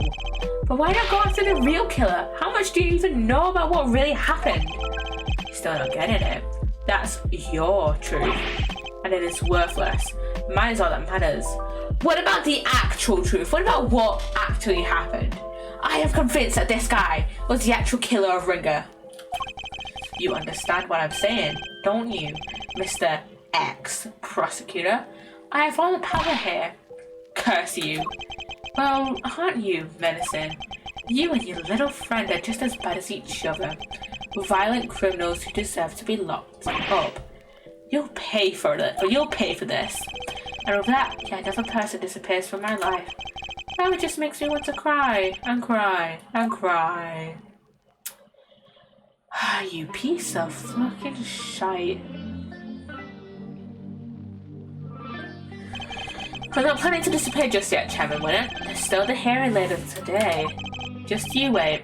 One way or another, I'll prove Kay's innocence to the world then. And here we are. We have, you know, the Committee for Prosecutorial Excellence, yeah. Of course, we have Chairman Winner, we have Verity Gavel, and all the other basic as a fuck committee members, who I'm guessing are all judges. And it's starting soon, by the way. So we have Oz, Kay, Eustace, and Lotta. 10 members of our majority are present. I hereby call this hearing to order. We are gathered here today to assess the professional competency of Prosecutor Miles Edgeworth. Here in the sight of the goddess, we do solemnly swear to pass fair and frank judgment. Fair? You have not been fair once. Fair and frank? Don't make me laugh. Exactly. Fucking exactly. Verity, if you would be so kind as to summarize the case against Mr. Edgeworth. On April 5th, despite having been advised of the illegality of an investigation he was conducting, the accused refused to desist and eventually had to be detained by myself and Chairman Winner. What? His actions compromised the investigation into the murder of a certain defense attorney. And despite having been presented with copious evidence of her guilt, he continues to insist, oh, the edit is in progress, and the suspect 1K Friday is innocent of all charges.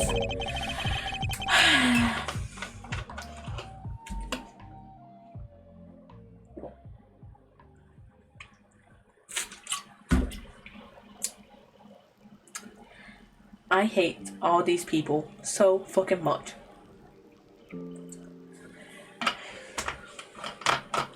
I want to punch Verity and Excelsius in the fucking face.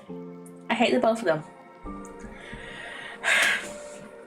No fucking wonder that Eustace is so incompetent. Just look at his dad. Like, like Excelsius is trying to get Kay arrested with no basis for her charge. Like, oh, you claim she murdered Ringer. Like, where's the evidence? Like, where is the concrete evidence? Because the one of the people who is investigating this, who is tied with investigating this, Franziska von Karma, is also questioning her charge and whether Kay is innocent or not, and most likely Eustace as well. Like, come on, dude. Like, this guy is such a shit person. I hate him so much. Like I think I said this like maybe last week or like the week before. I think I said this when we were playing the Captive Turnabout, and I think that Verity is somehow involved with kind of manipulating Eustace in some way. And also, I think Eustace is involved with that. Maybe he's manipulating both Verity and Eustace. Maybe he's been manipulating Eustace since he was born. And also, I was looking up like Themis Legal Academy the other day for some reason, I don't know. And I got reminded that Hugh O'Connor, aka the guy that's on, I think he's the defense attorney path. He's like 25 and he didn't pass Themis Legal Academy legitimately.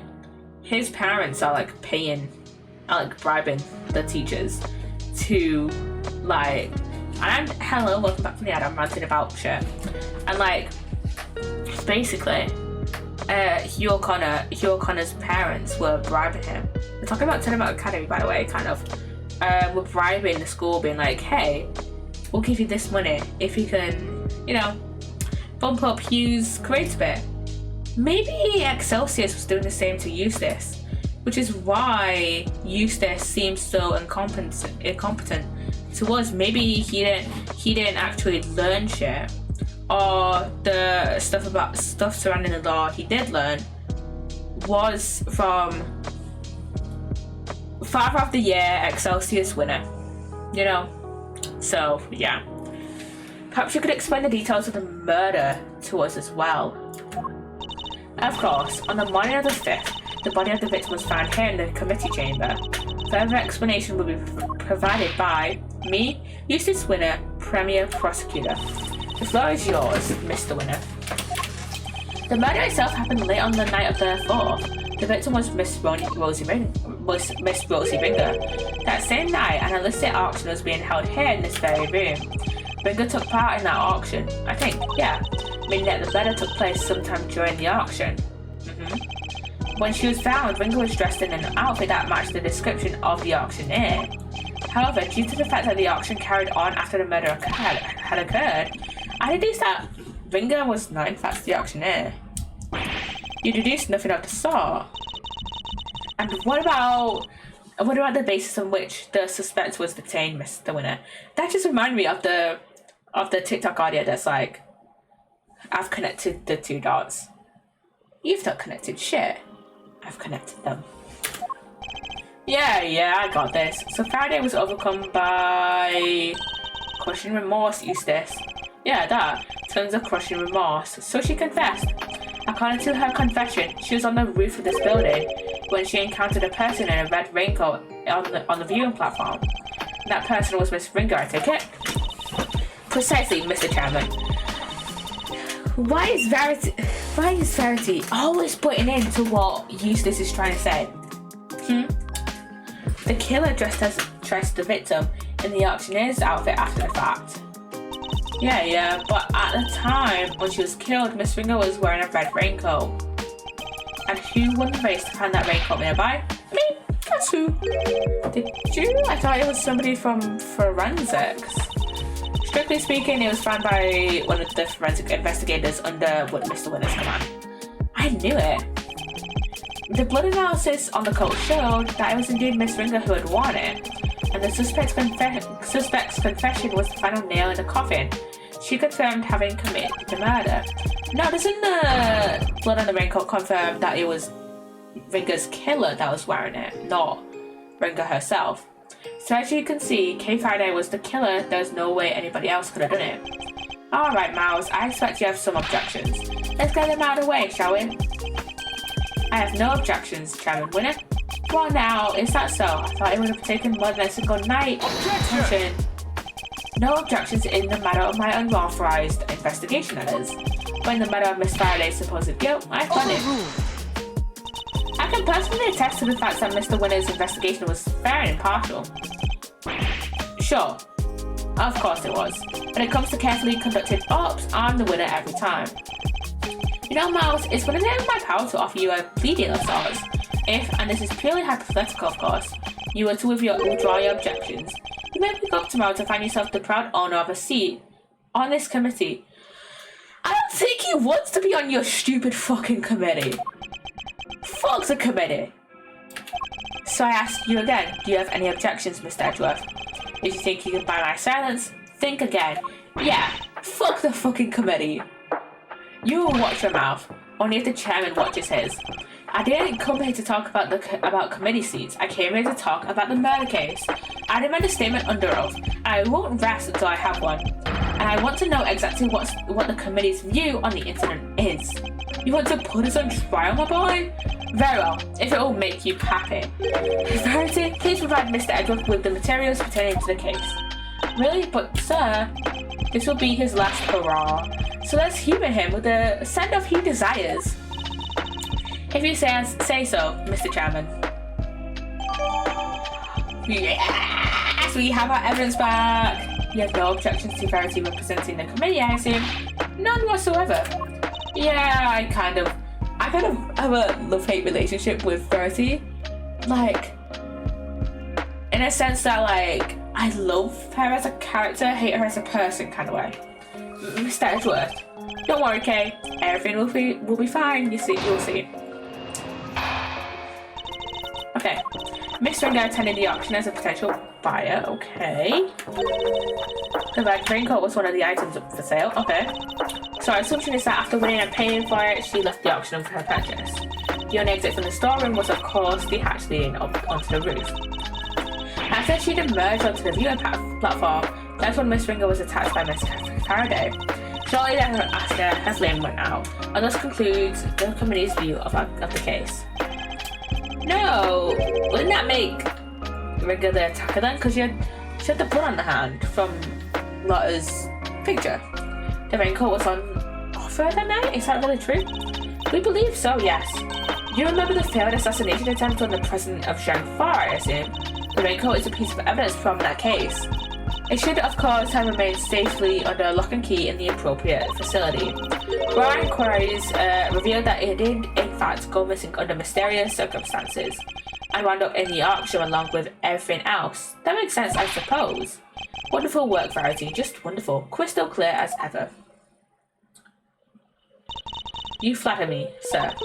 Now, Mr. Edgeworth, perhaps you could save us all some time and simply admit defeat. No! I just don't know such thing, thank you very much.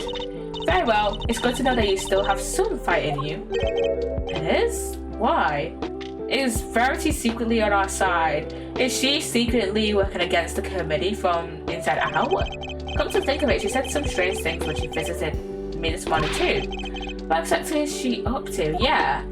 Verity is a very strange person. Okay. I think I know where to go. I think I know what to ask her about. Or to kind of, you know... Yeah, hey, what the fuck does that mean? Yeah, she was not attacked. Where is our... What's that picture from Lotta? There it is. Objection!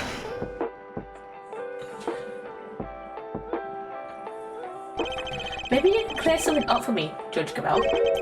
But what is Miss Hart doing here at this hearing? She's an eyewitness. I thought it would be obvious. Well, no, I ain't really an eyewitness. More of an witness, I guess. She's not exactly the most confidence-inspiring choice to help you make your case, is she? I just think I choose my allies a little more carefully than you, Mr. Edgeworth. Yeah, right.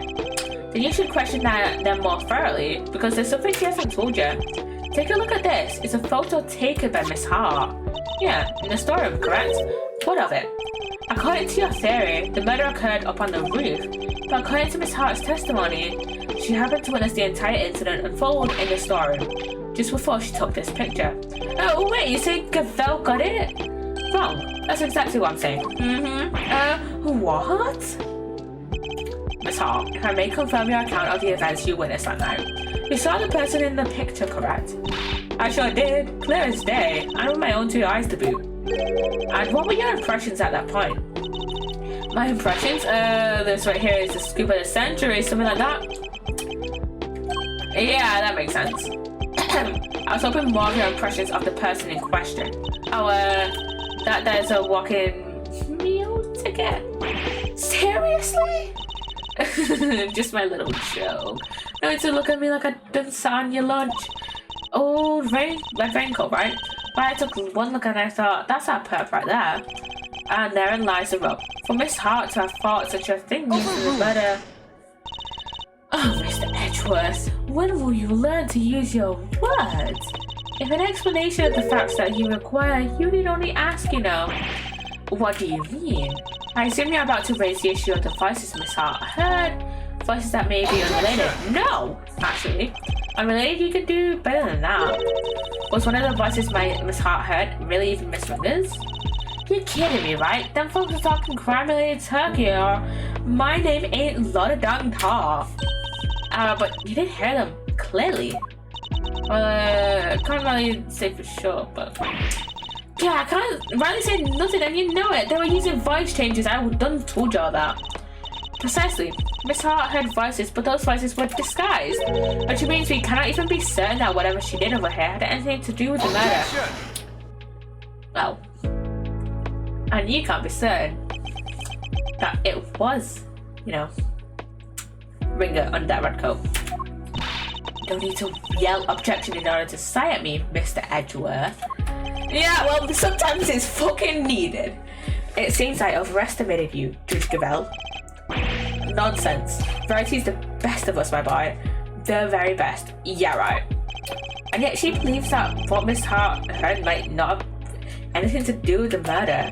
Even supposing that that's the case, it doesn't prove the murder didn't happen in the storeroom. The incident happened before the victim was able to go up to the roof. That much we can say for certain. Now I can tell you why. This proves that the incident happened before the victim went up to the roof. The blood on the yarn. The bloody diamond. Come on, Lord assured us this. We initially thought that the person in the red raincoat was the culprit. Yeah, because Miss Hart said as much. Indeed, she told us that about the blood she saw in this person's hand. And I doubt many people would have thought differently given her testimony. Ergo, if this person is the killer, then the blood we see would be from when they attacked the victim.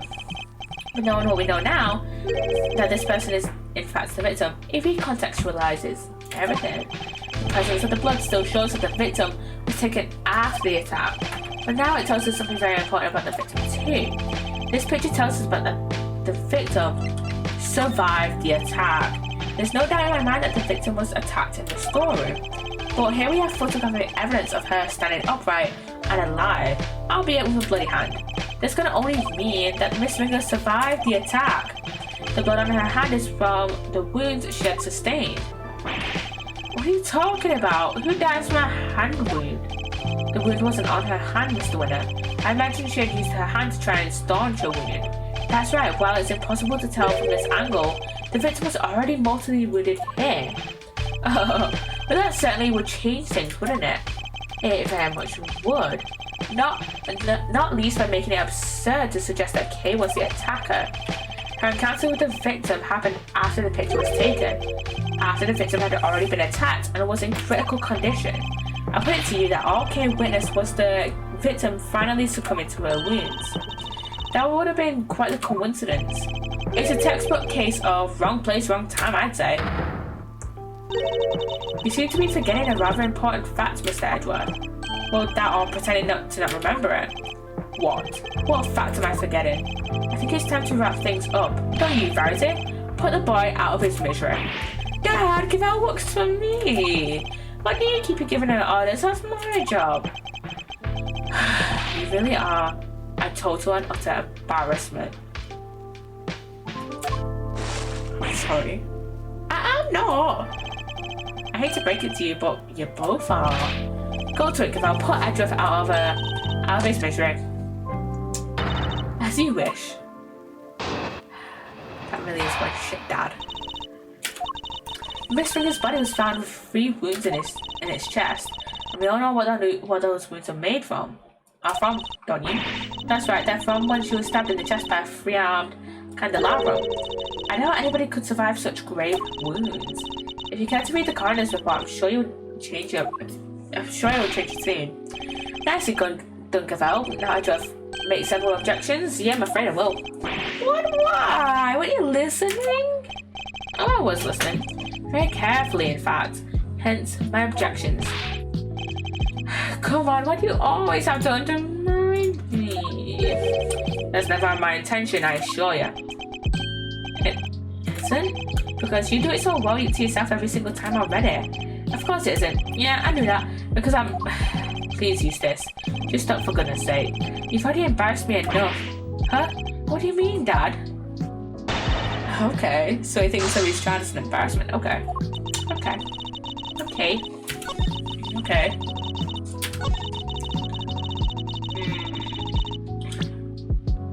But if she was wearing a red raincoat, wouldn't it not have stuff on it? Wouldn't that have stab wounds in that? Objection!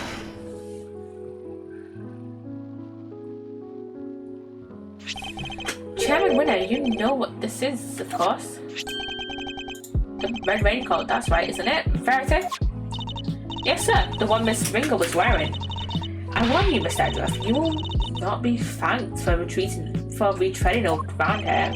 Well, I'm afraid I might have to regardless. Now then, if you'll answer me this, Judge Cabell. You told us that the victim's bloodstains were found on the coat, but do you remember where exactly they were found? Of course, they were found on the hood and... No! What's the matter, Verity? The hood and... was blood found anywhere else on the raincoat? No, it was not. Doesn't that strike you as odd? The victim died of stab wounds to the chest. Wouldn't that lead one to expect to find bloodstains in that area? Yeah, there was blood only on the hood. That's a glaring contradiction if I ever saw one. The head wound the victim suffered wasn't just some incidental injury. It was inflicted before the stab wounds to her chest. Perhaps you are correct. Perhaps the victim did sustain the head injury first. As you said, if she had been stabbed first, there should be blood in the chest area of the raincoat. Therefore, Miss Ringer cannot have been stabbed before the head injury had been inflicted on her. But even if we concede at this point that the head injury came before the chest wound, what difference would it make? How does it change our understanding of the case? I'd say it changes things a great deal. In fact, it raises an even more fundamental contradiction. That is quite a bold claim, Mr. Edward. I have to admit, you have me intrigued. Perhaps you could show us this fundamental contradiction with some evidence. Which piece of evidence best demonstrates the contradiction, the order of the injuries revealed? Wouldn't that be the coroner's report? Where is our coroner's report? Wait, where's our coroner's report? Coroner's findings, yeah. Wait. Yeah. Stab was the chest, head injury sustained post-mortem. Yeah, coroner's findings. This is Dr. Hertz's preliminary findings, according to which the victim suffered a head injury post-mortem. But the order suggested by the bloodstains on the raincoat is exactly the opposite, yeah. Bailiff, this court hereby subpoenas Dr. Hilda Hertz to the committee chamber with all due haste. Until she testifies, this case cannot be brought to a close. Yes, Your Honor, I'll go fetch her at once. Unfortunately, Dr. Hertz is a very busy woman. I doubt she'll be able to come immediately. In the meantime, there's another important angle I would like to explore. Frankly, something has been bothering me about the person at the heart of this case. The so-called ringleader. Who exactly are they? Yeah, good point. We never looked into that, huh? Despite having been mentioned repeatedly in this hearing, we still don't know even the most basic facts that might help us uncover their identity. Well, Mr. Edgeworth, do you have any thoughts on the matter? We've seen nothing that might serve as clear evidence of the auctioneer's identity as of yet. But there is someone involved with the case that I can name. I suspect that at very least they might be able to point us in the right direction. And that's Chairman Winner. I never let you testify as to what you know. What? Are you crazy? Why would you accuse my dad? You would cast doubt on the integrity of the chairman of the committee? I cast doubt on the integrity of this entire committee, okay? Do you understand the implications of such an act? I don't care who or what he is, but talk about the truth here, and about a man who seems dead set on framing Kay at all costs. The mask, corsage, ticket stub, and everything else the items Kay was carrying when she was found, they were deliberately placed in her possession somehow by Chairman Winner himself. A shocking accusation, and one I find hard to believe, but for the sake of completeness, I must ask, why would he do such a thing? To case suspicion on Kay, of course? To cast suspicion on Kay, of course. Why else?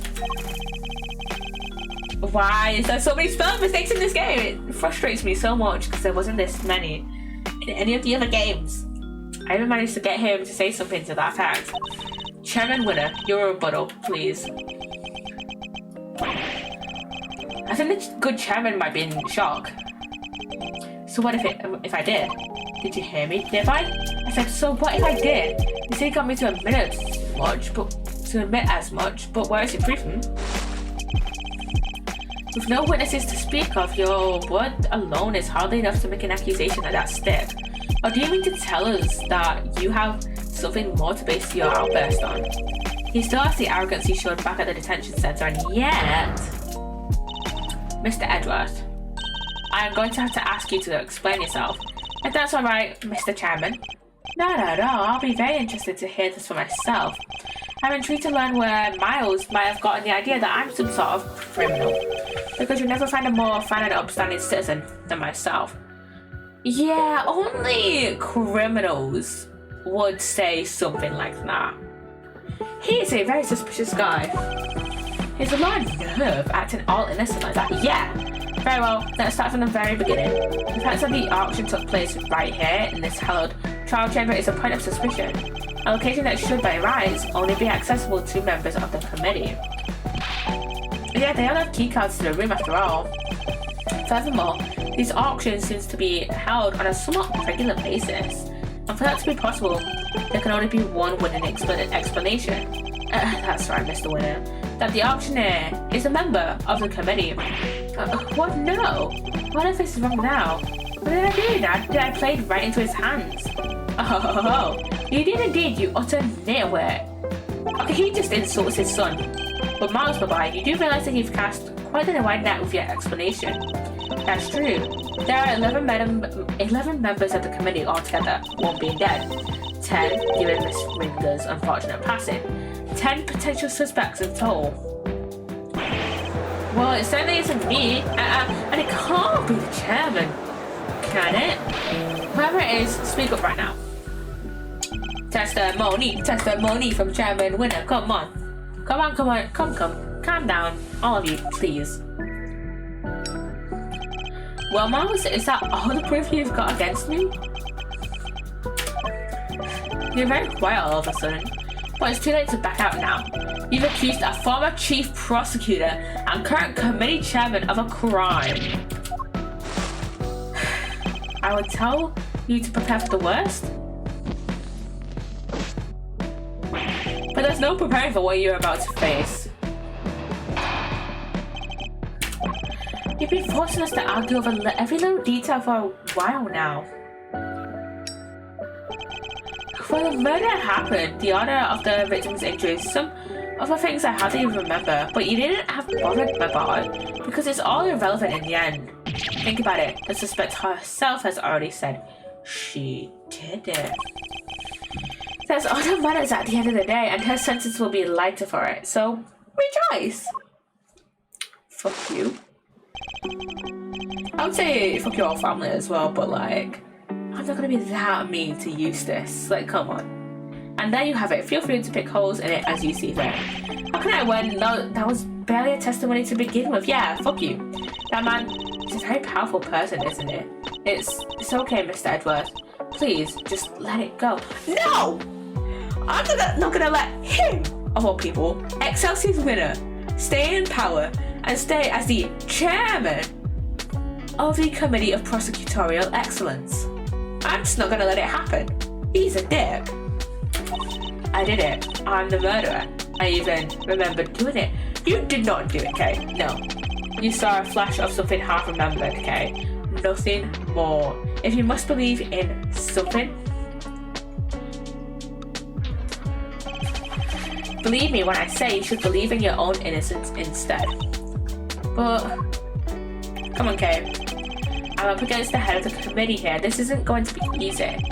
Well, he seems like he's already won. Perhaps I can use that against him.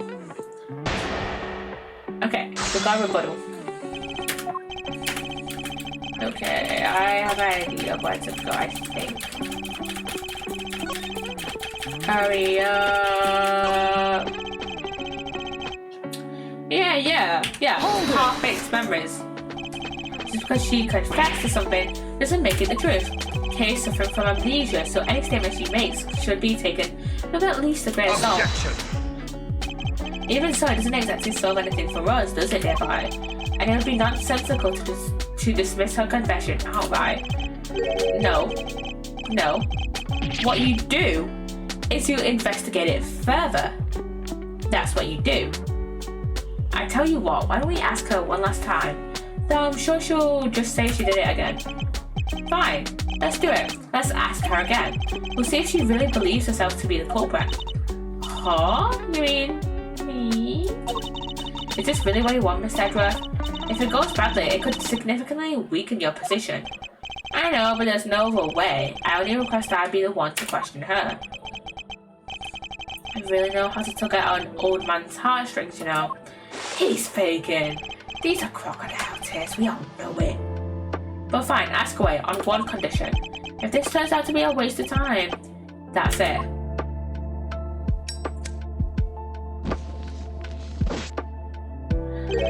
We'll call the proceedings to an end. No. Agreed. Call the proceedings to an end? You mean the hearing?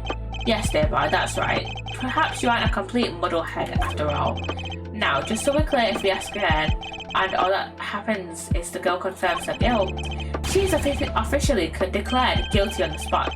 Yeah, that sounds like a great plan if I do say so myself. That's it? You just declare her guilty just like that? That's the gist of it. It's a big risk, but he's going to find a way to condemn her either way if we don't do something. Okay. Yeah? I know it's a lot to ask, but I need you to think. Do you remember anything else about what happened on the day of the murder? Anything that might help us prove your innocence? Why? Why are you so feisty, Mr. Edward? It's no use, I can't be of help to you. I'm sorry. I'm too scared to try and remember any more. What if I remember something even worse? And if I did? I'd just be making more trouble for you. Please, just accept it. The Kay you thought you knew is a dangerous criminal. A criminal who let you down and betrayed your trust. Don't worry, Kay. You have nothing to be afraid of. I may not have known you for very long, but I know you well enough. And right now, I'd say I know you better than you know yourself. You never committed murder. You could never, because this is who you really are. The Yatagarazu! You're a great thief, Yatagarazu. A noble outlaw who would never stoop so low as to kill.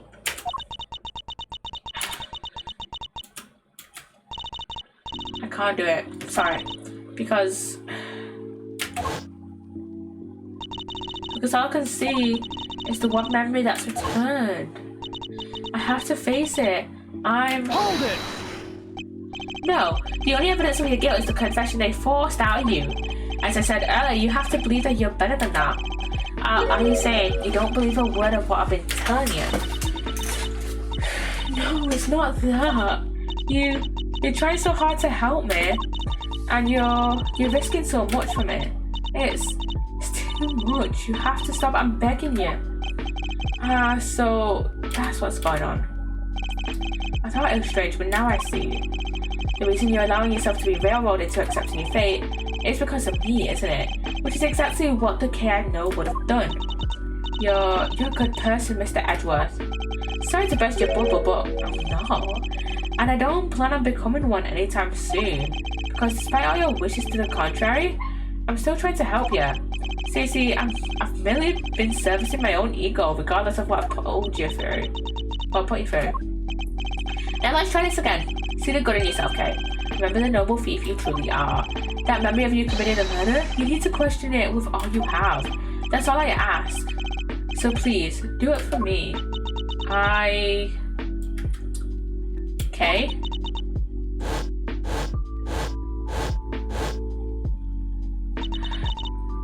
Okay. I really feel bad for her. What's wrong? Did you remember something? It'd be like some cliche movie plot if she did. A cow? A what? A cow. Mr. Edgeworth, if you could perhaps ask her for a few more details? Well, Kay, what can you tell us about this cow? I remember now. The person in the red raincoat, she had it in her hand. A stuffed cow, I can see it clearly now. The presidential toy. Is this guy the president? Are you sure, Miss Friday? Are you absolutely certain? Yeah, I'm sure. And this court acknowledges the defendant's latest statements as new testimony. Have you lost your mind, Rarity? We can't accept testimony like this. With all due respect, Mr. Chairman, information pertaining to the victim and her possessions is new and highly relevant evidence. She's questioning now what he's doing. Need I remind you of the addled state of her memory? No, this simply won't do. Addled? But if we claim her memory is unreliable now, then our own argument is weakened, sir. You said yourself only a few minutes ago that thanks to the suspect's confession, we need not worry ourselves over the finer details. Did you not? Were we to call the validity of her memories into question? Then we must also call into question the confession on which our entire argument is based. Is that really the most advisable course of action? Yeah, you're right. Proceed as you see fit then. Thank you, Mr. Chairman. We're still in the game, but only by the skin of our teeth. And only thanks to Judge Cavell's intervention. It's almost as if she was on our side for a second. Well, Mr. Edgeworth, the stuffed animal, I believe the cow in question is this thing here, Your Honor. We found it in the storeroom and believe it is yet another auction lot. Oh god, we can examine. But that's... Huh? Do you know something, Cavell? No, it's just not what I imagined. I suppose it is a rather odd thing for the victim to have been carrying. I should look over it more carefully. Yeah. It is kind of cute though. Wait, what the fuck? The left horn is missing. This hole. It looks like that's where the horn would have gone. That doesn't look like there's stuff in there. So what is it? Let's take a look at the rest of the time and see what else we can find. The other horn. The right horn seems intact, but I can't say it's doing much for the overall symmetry of the stuffed toy. Look at Mr. Edgeworth, it moves. It does. It sounds like sand being crushed. It would seem there's a recording device hidden inside. I knew it was you the moment I laid eyes on you. You can't hide that burn from me. Wait, what? Nothing to say for yourself? I've waited so long for this day, and now I'll finally have my revenge. Could this be the moment of the murder? And someone made a recording of it. Oh. Hey, that's them right there. Them devices I heard sure as eggs is eggs. Unfortunately, we have no way of verifying when these voices were recorded. It's possible they have nothing to do with the murder. If only there were some accompanying video footage. You got bugs in your ear or something, lady? I didn't told you them advice I heard. And we already know the victim was holding that thing, right? So it's gonna be from when she got. Yeah, it's a possibility, but a weak one without more than your word to back it up. We need something more credible, something credible. Yeah, again, she seems to be stepping in help.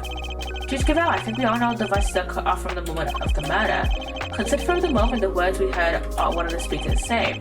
And there was you from the moment I laid eyes on you, and you can't hide that burn from me. Wait, did Dingy, did she have a burn on her hand? She did! Okay. I believe we have something that could explain what these words are referring to and how it's all related. The coroner's findings. Which piece of evidence proves that the voices are from when the murder occurred? The coroner's findings. Take that! The coroner's preliminary findings? How do they prove anything? Indeed, what on this page shows that the voices must be from the time of the murder. Ew. Okay. Causative. Where is it? It says prominent burn mark on the back of the right hand. Take that!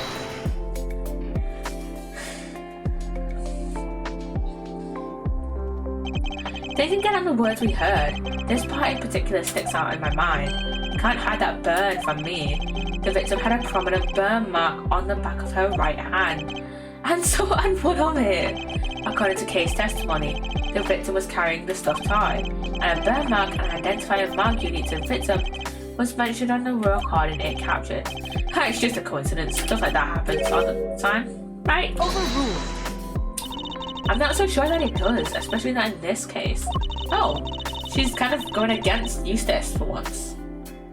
The court accepts that the recording may be from the time of the murder, in which case one of the two voices must belong to the real culprit, and based on the content of the conversation it seems likely that it's the one we hear the most. But that still doesn't tell us anything about the killer's true identity, or even if they're male or female.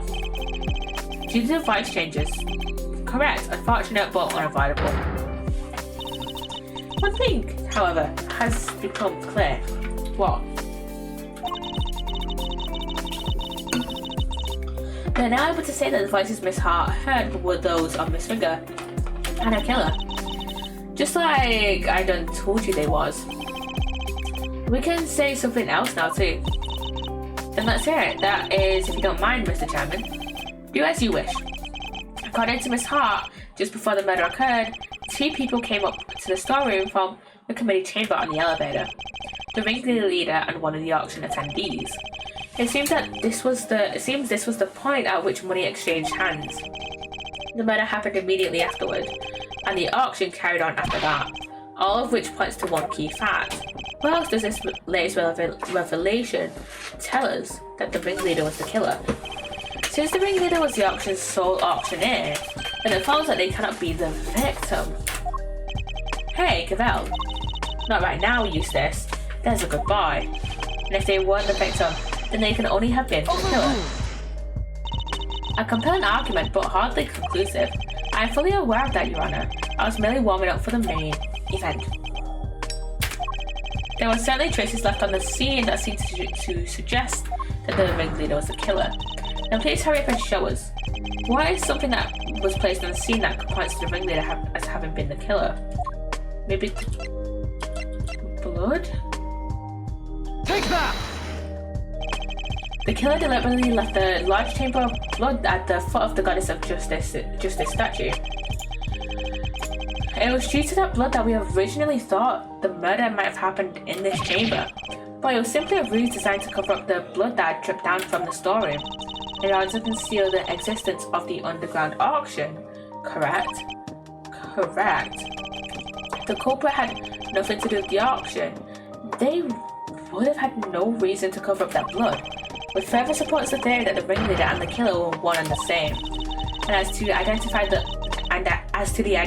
of the ringleader, do you have anyone you'd like to name?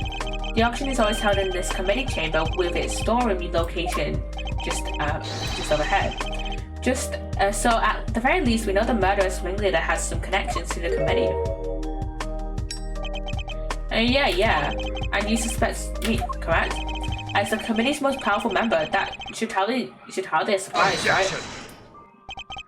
You're a fine prosecutor. That much I'll give you. But as I think I may have mentioned already, you're also hopelessly naive. And you're also naive in thinking you can get fucking away with this when you actually can't, because fuck you. Hate this guy. You've got nothing nearby, have you? No evidence whatsoever.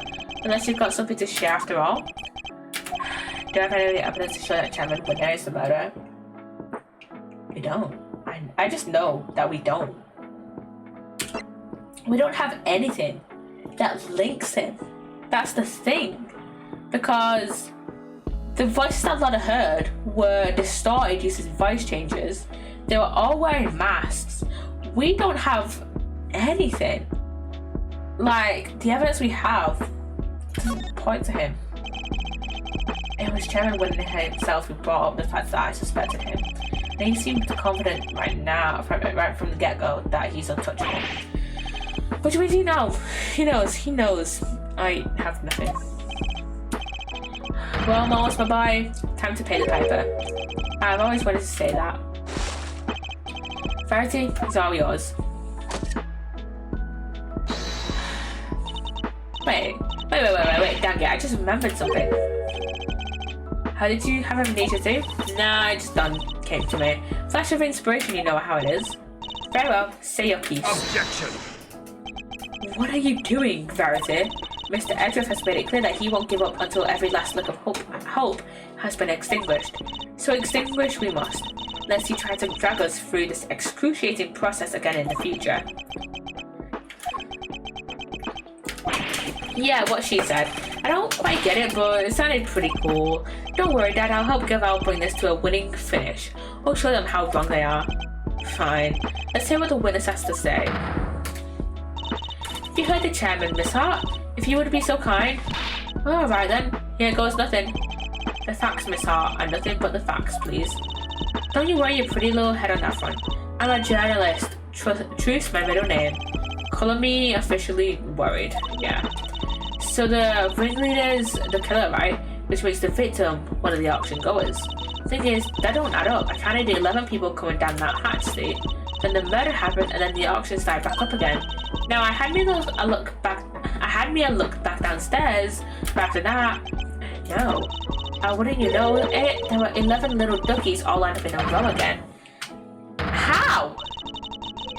And you sure this, Miss Hart? Sure as sure can be, you gabble ship. Saw them with my own two peepers. So 11 before the murder, and 11 again right after means. Wait, that's the thing here. A contradiction, Eustace. Do try to keep up. Miss Hart, did nothing really change at all? I told you already they carried right on again like if nothing ever happened. Except for, it wasn't nothing much, but what is it? That little old mallet doodad. Can't have yourself an auction around one. Kinda like the one Missy over there's got, but different. The auctioneer's hammer? That's the bunny. I didn't hear that the thing banging and clanging right the way through, but then nothing, just like that. So the noise of the hammer stopped midway through? Could it have something to do with the murder? Huh. If what Miss Hart is telling us is true, we have something of a problem. Namely, that if the victim is neither the auctioneer nor one of the attendees, the entire theory cannot stand, Mr. Edgeworth. Chalk one up for justice. Eat that, Edgeworth. What if when Ringer came in, the auctioneer was like, oh shit, she's gonna figure out our plan about and all this shit revolving around the auction, gonna offer. See, Mr. Edgeworth? There's really nothing we could do. Now there must be something we're overlooking, something we still don't have an explanation for. I just need to think, if I can't case, alright kids, do we finally have all our answers now? If so, then I expect you to make good on. Verity? One moment, sir. I worry that it might still be a little early to pass judgment. After all, we have one more matter yet to resolve. What? And until we do, we cannot claim complete and total victory over Mr. Edgeworth. Oh? Is that not so, Mr. Edgeworth? Frankly, I expected you to have raised your voice by now. Allowed hold it, perhaps? Yeah, of course. Why is she playing at? And once again, she has rescued us from the jaws of defeat. Very well, let's get this over with, shall we? What is this one matter that still remains? Why, the contradiction in the coroner's report, sir. Oh shit, I forgot about that. That's, I'm not going to the witnesses, Your Honor. Shit, I forgot that we called up Hertz. His Hertz and Needler. I completely forgot that Needler was a character. What's this all about? Why'd you call us back down here? Did somebody suddenly fall ill? I'll have a compress ready in 2 shakes of air. This better be good. Did somebody else drop dead? Well, they might soon wish they had. Dr. Hertz, Miss Needler, thank you for coming on such short notice. Let me assure you, this won't take long. Quit trying to butter me up and cut to the chase, will ya? Of course. We summoned you here to confirm something. What is Judge Gavell up to? Dr. Hertz, this court asks that you provide the unabridged truth regarding the following. Do you stand by your preliminary findings? Can you vouch for their complete and total accuracy? Grandma don't make mistakes. Grandma doesn't make mistakes. Ever. That's strange. Huh? What do you mean? In the course of this trial, an error was indeed found in her report. And so I ask again for the truth, Dr. Hertz. Did you also tamper with or in any way falsify your findings? That's awful. How can you even say that? What are you asking me for? Why the heck would I want to do that? To help the true culprit, of course. That being Excelsius, I guarantee you. As if I'd know anything about that, I just know I didn't do anything I saw. Then that seems doubly strange. What other explanation could there be for discrepancy in your report? Mr. Edgeworth, I wonder if you might have any thoughts on the matter. It's not like you to be coy, I must say. Why does she keep taking charge and helping me? I still don't know what she's trying to do, but I'll happily take what I can get. If everything was recorded accurately, and then handed off to Mr. Winner according to protocol, then the report shouldn't contain any mistakes. Wait. For the record, I didn't do anything to the report. I guess we'll see, won't we? Dr. Hertz, perhaps we could begin with your side of the story? What do we even need to? This is pointless. I'll be the judge of what's pointless, thank you very much. We have patients waiting back at the hospital. But Grandma, we really don't have time for this. Won't you please help us? I can't stress how important this is.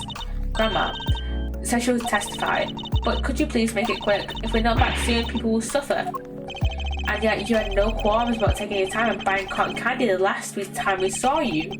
We'll let you go as soon as we can, I promise. Assuming you tell us the truth, that is. No way there's a mistake in Grandma's report. Not never. I've been dealing with the deed longer than you've been alive. Certainly, Jim.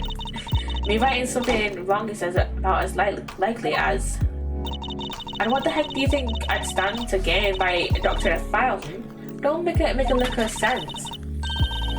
And that's all she has to say. Nothing funky here. See, it's just as I thought. There's no chance the good doctor doctored her findings. And you swear by the holy goddess that this testimony is true? Of course, Grandma's never told a lie in her. Objection! Your opinions are not necessary, Nurse Needler. Your grandmother is the subject of this inquiry, not you. Not necessarily, that's not fair. I'm the only ally poor Grandma has. Go ahead and shout objection left and right, but you best be prepared then, Mr. Ex-Prosecutor. Oh, I'm more than prepared. I'm ready to expose the truth behind the error in the report. I want to fist fight this old woman. Yeah, you may have, founded a hospital, but like, come on. Don't lie to us about a dead body. Like, come on. Hold it! The victim appears appears to have put this raincoat on after sustaining the head injury. There was not a single drop of her blood in the chest area of the raincoat. Therefore, she must have been hit in the head before she was stabbed in the chest, making it pre-mortem. That's... ouch. I don't need you to teach me how to suck eggs, young man. My damn report already says what you just said, don't it? Your report states that the head injury appears to have been sustained post-mortem, which is exactly the opposite of what I just said. Oh, sure. I diligently dictated that report to Florence here, and she wrote it all down just like I said it. If something happened to it after that, weren't nothing to do with me. You dictated it. If you could please tell me more.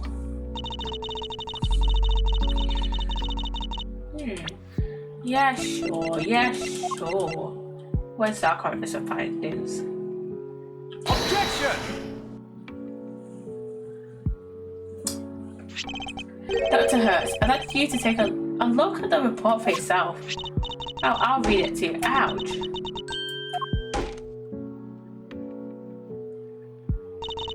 This ain't what I said. This ain't what I said at all.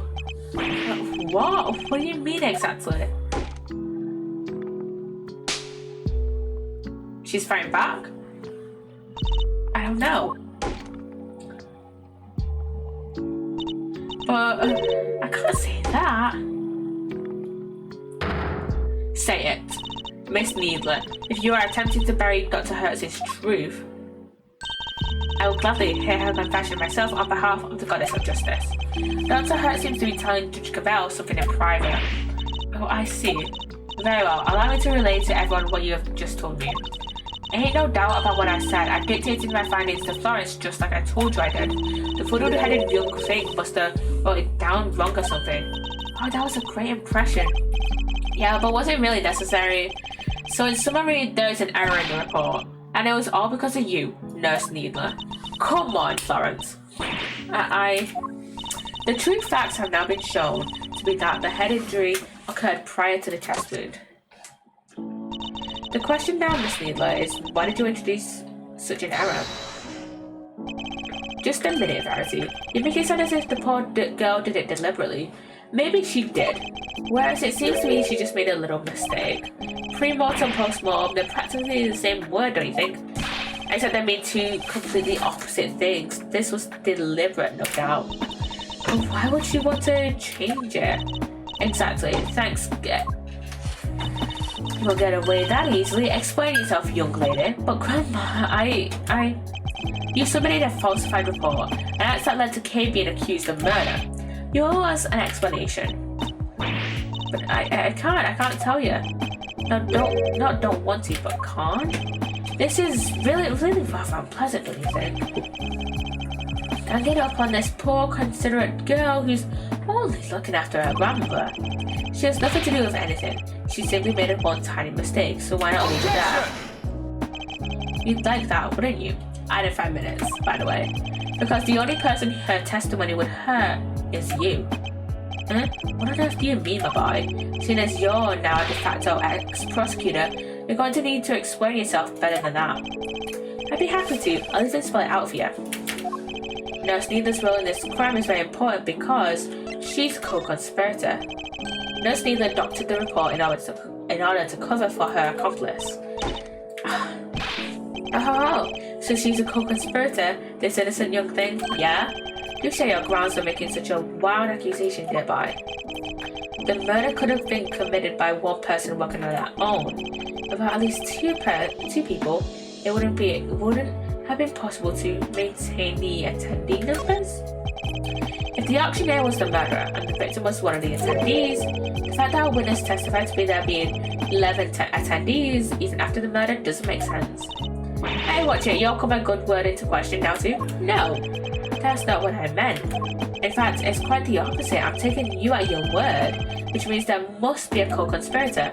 Now it's hard, my boy, but sometimes you just have to accept that you're wrong. I wasn't wrong, I just hadn't considered the possibility of the killer having an accomplice.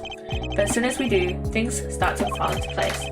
If the killer's accomplice returned to the auction room in the place of the victim, then there would indeed have been 11 attendees both before and after the murder. Oh well, so that's your thinking, is it? It's certainly an intriguing theory, but surely the imposter would have been spotted right away.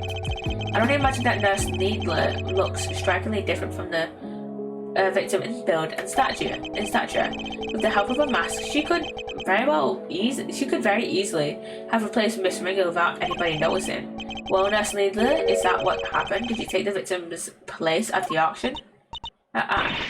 Wouldn't do something like that.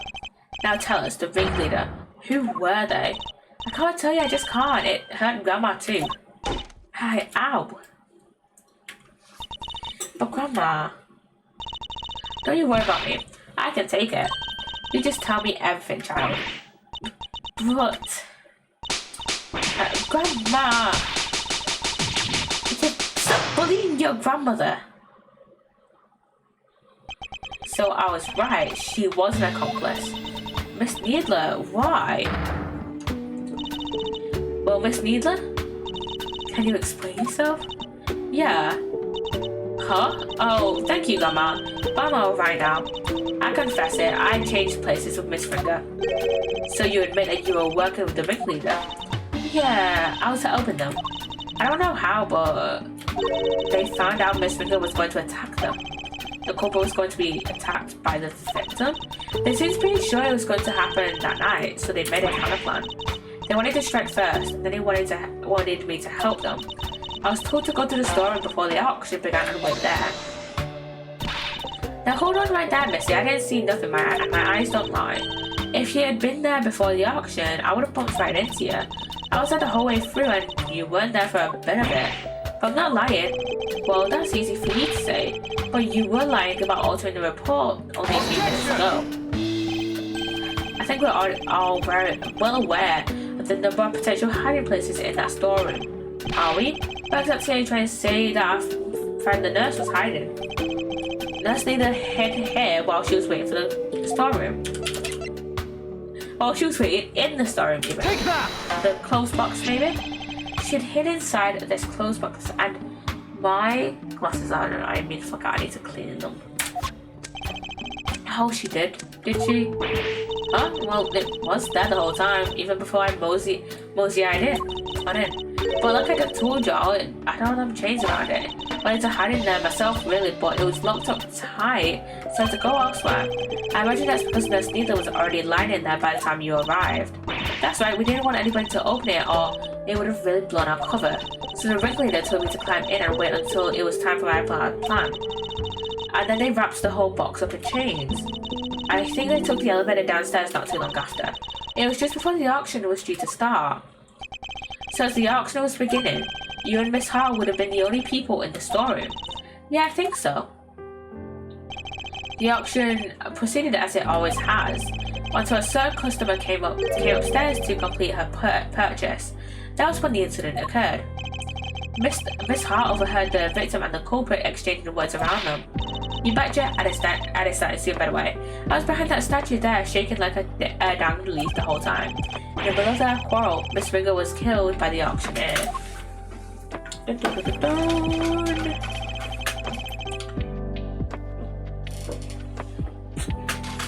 gonna take a look actually. How long is we've got like the last part left. How long is it?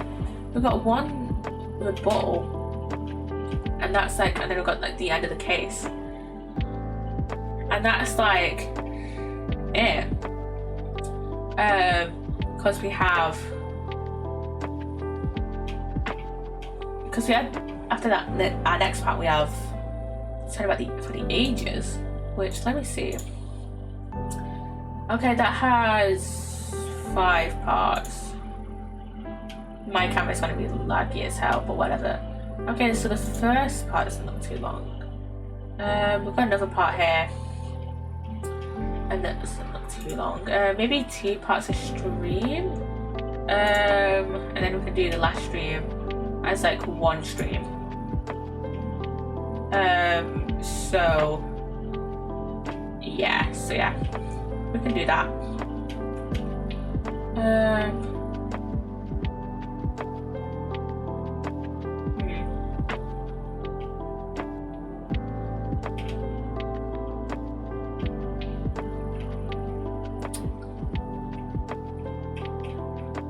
What should I ramble on about? I don't know. But yeah, it looks like we don't have too much longer. I guess we can maybe try and finish it this stream. If not, we can start it. We can finish this next stream. We'll just see how long it takes us to do like the rest of this, and then like how long it takes. You know what? We'll do the next part. I think we'll do the next part. I think. So yeah. Hurry up. Okay, I'm almost out of my drink actually.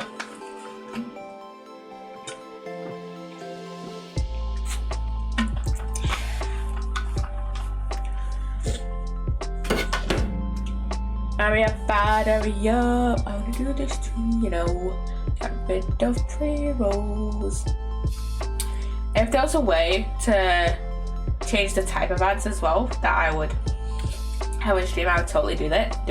Like I would only have banner ads on my stream instead of just, you know, the video ads, because then that's a whole lot less, like I can just continue all the way through instead of taking these little breaks, you know, like that like directly in the middle of one part, you know.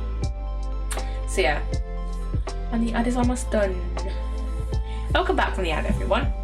I imagine that the auctioneer then carried Miss Ringer's body over to the clothes box, from which Nurse Needler emerged and swapped places with the victim. After placing Miss Ringer's body inside the box, Nurse Needler's role was now to pretend to be Miss Ringer. The two of them then returned to the room below as if nothing had happened. Does that about sum up what happened in the storeroom, Nurse Needler? Yeah, in fact, that's exactly what happened.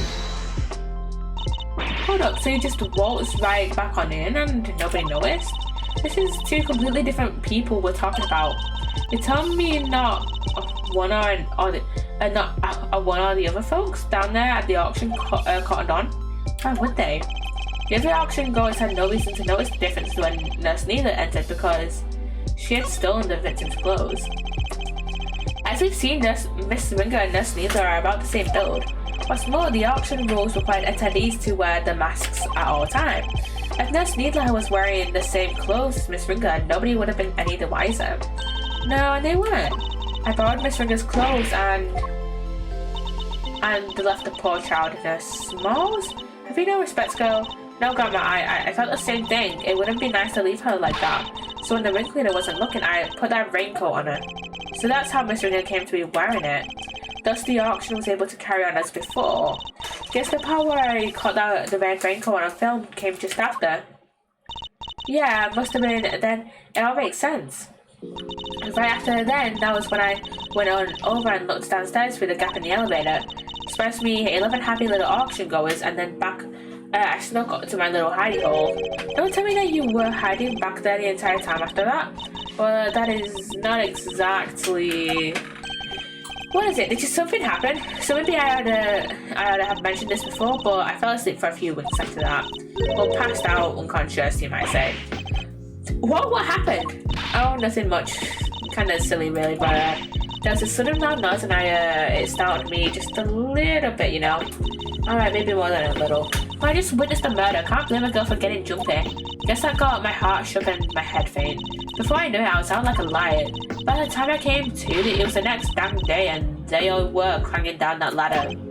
I see. So you were startled by a loud noise and fell unconscious? I suppose that means you don't know what happened after that? Not per se, but, well, after the auction was over, all the masks were back on the rack. So I reckon the guests done finished up and filtered out one by one like they were supposed to. Nurse Needler, once the auction had restarted, what exactly were you doing? I was pretending to be Miss Ringer and placing bids just as the ringleader wanted. I had to win the clothes box as I'd been instructed. It had a dead body inside after all. Imagine if somebody else had won it. We would have been in real trouble then. So you had no idea that the victim had vacated the box in the meantime? No, not until we came back up so I could pay for it. That's when we noticed. The ringleader told me to go look for her right away. I found some other girl collapsed at the foot of the ladder instead. Okay.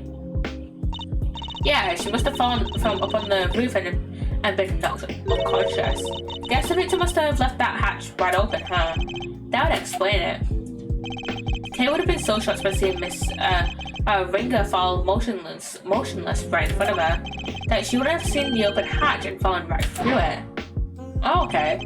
That explains the noise that caused you to faint as well, Miss Hart. It was the sound of Kay crash landing onto the storeroom floor. Yeah, I suppose. Can't believe something like that done knocked me out for so long though. So in summary, by the time Miss Needler found Kay, you were already sound asleep behind that statue. I think we've got a good grasp on what occurred at this point now. Nurse Needler, if you would continue. Sure, so I found Kay, and next I found Miss Ringer, and I put them both in a clothes box. We couldn't risk any of the auction goers seeing them. That would have caused a real hullabaloo. Was that your idea, or the ringleaders? Theirs. But putting the raincoat on Miss Ringer was my own idea, so I tried to get rid of it before they found out what I'd done. I imagine they were none too pleased when it showed up as a surprise piece of evidence in this case. And lastly, the ringleader and I put her in an auctioneer's outfit we prepared, of course, which completed the deception and made everybody think she was the auctioneer. All in all, the auction finished up without anybody noticing anything, and that was that. Now that we know the extent of your crimes, Nurse Needler, if you have anything further to share, I advise you to do so immediately. I wish I could tell you more, but I'm sorry, that's all I know. Except for the one other thing. And it's even though strange, I guess.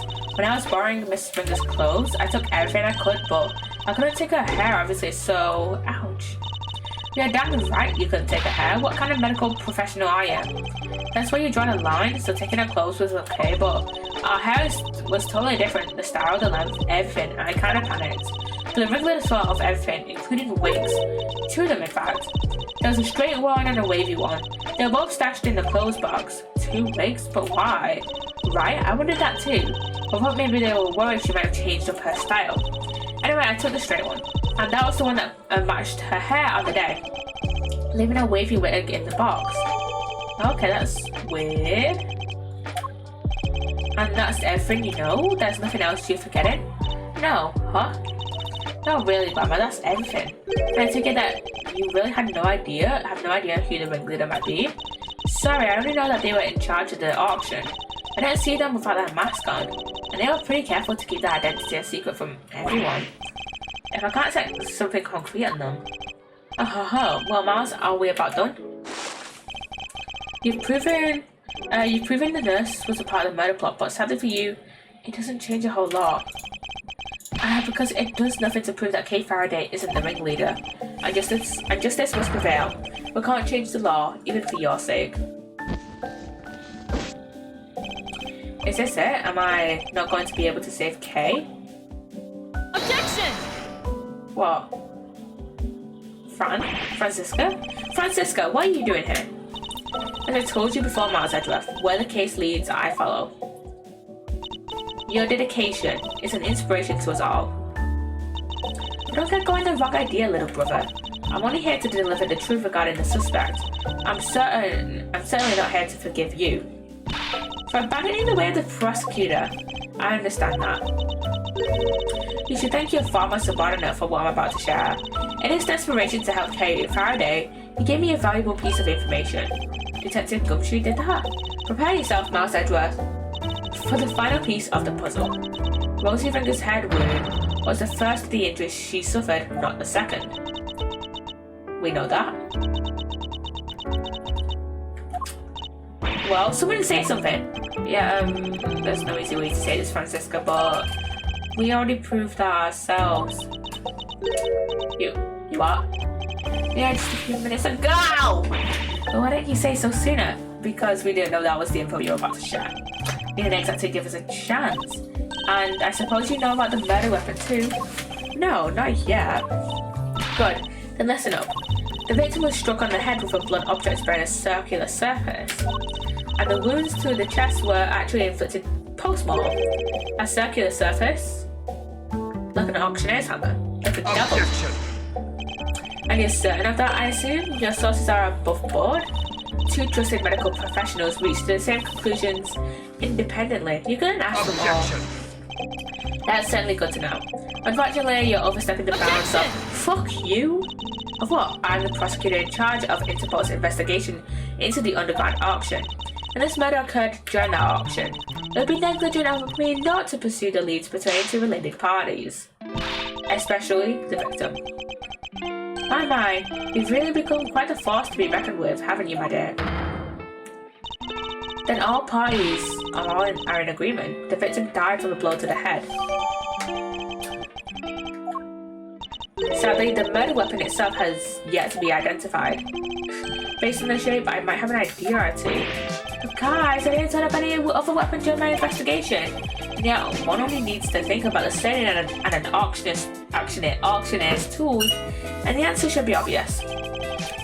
An object of the circular surface used in an auction. We're obviously talking about the auctioneer's hammer. What would an auctioneer have readily at hand? An auctioneer's hammer, of course, but we never found one of those. Exactly. Turn my music down a little. If the auctioneer was indeed the killer, it does seem a likely candidate for the murder weapon. But without the evidence to support your theory, it remains nothing more than that. Oh, I have just the evidence you need, right here. This piece of evidence strongly suggests that the auctioneer's hammer was the murder weapon. Let's go with Miss Hart's. Take that! Miss Hart told us something very important about the auction after the murder had occurred. She said that the very prominent sound of an auctioneer's hammer could no longer be heard. Now, why would that be? I'll tell you why, because it had just been used in a murder and was covered in the victim's blood. It would need to be disposed of. Isn't that right, Chairman Winner? Stop playing with flame for 1 second. I'll have our people look into this right away. Oh, you really are like a dog for a bone, aren't you, dear boy? But if you can't dedicate yourself to a cause when you're young, when can you? You seem very confident we'll never find it. Very well, our search for the murder weapon will be conducted. In the meantime, this court is in recess. To be continued. Save progress. Save right there. We'll move on to the next part. Because this part looks short as fuck, so we can, you know, just go for it.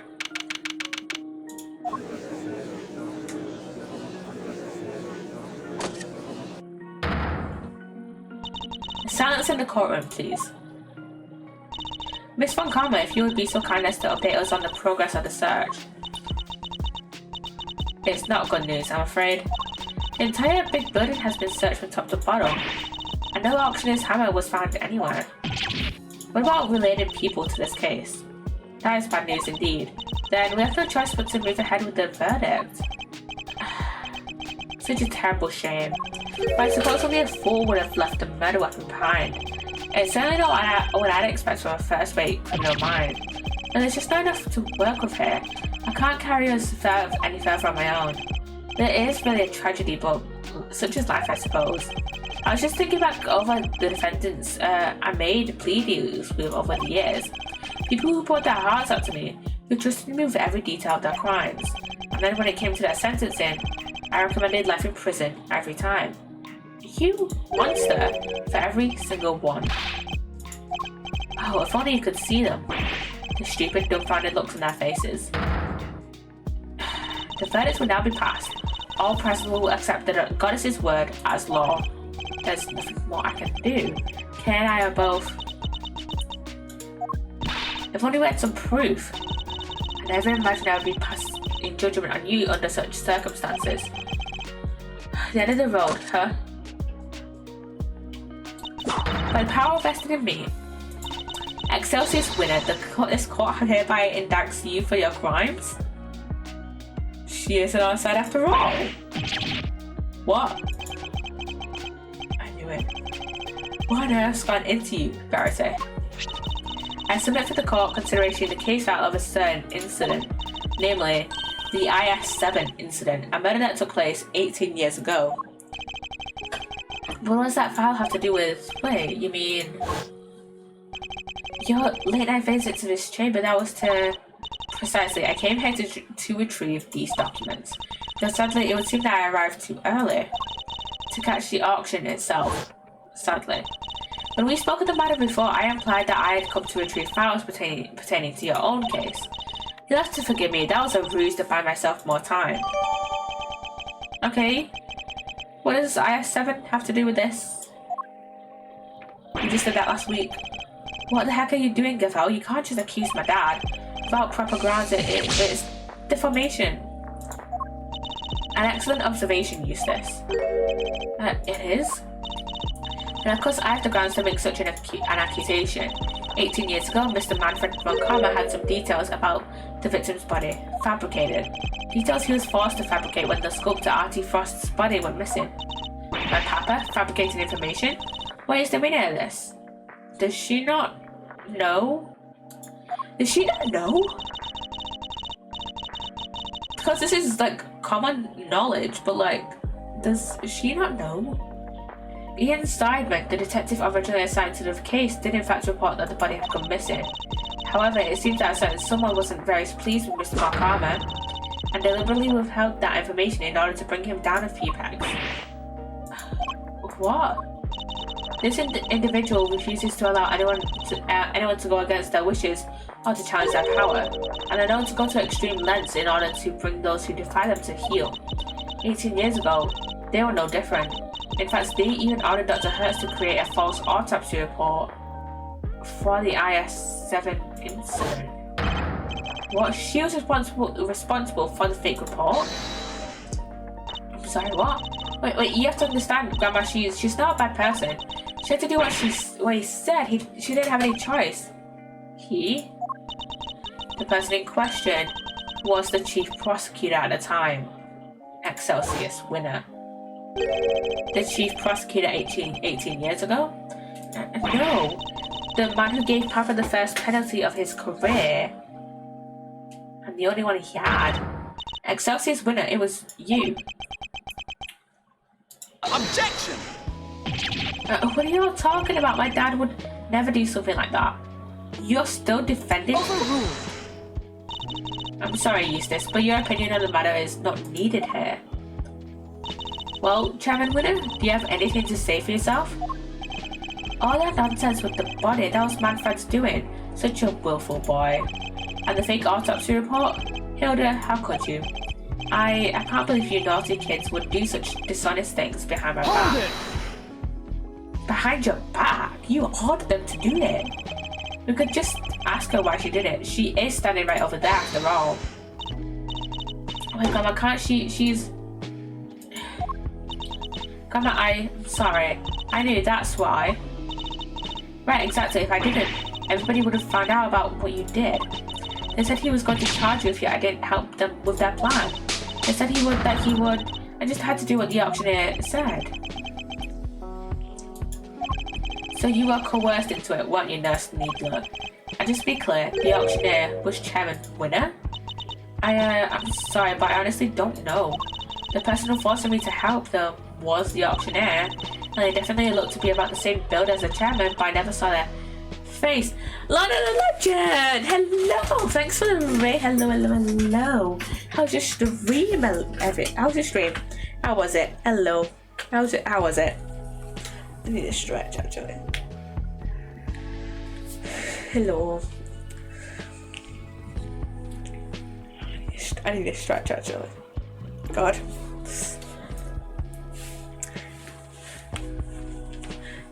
Hey, it was great. How goes Ace Attorney? It's going pretty good. We're towards the end of a case now. We're in the last final stretch of a case. This is a Forsaken Turnabout from Ace Attorney Investigations, the Prosecutor's Gambit, and the Prosecutor's Gambit. I'm tired. It is currently almost 11 p.m. at night.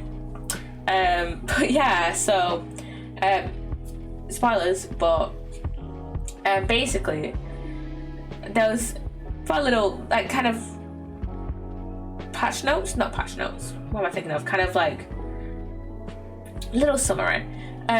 Basically, we're looking into the murder of, what was her name? Rosie Ringer. Right. She was on the Committee for Prosecutorial Evidence.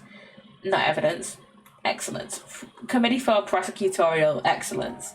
And we found out that she is kind of tied to this underground auction where they sell off evidence from previous cases, like fake artwork and stuff like that.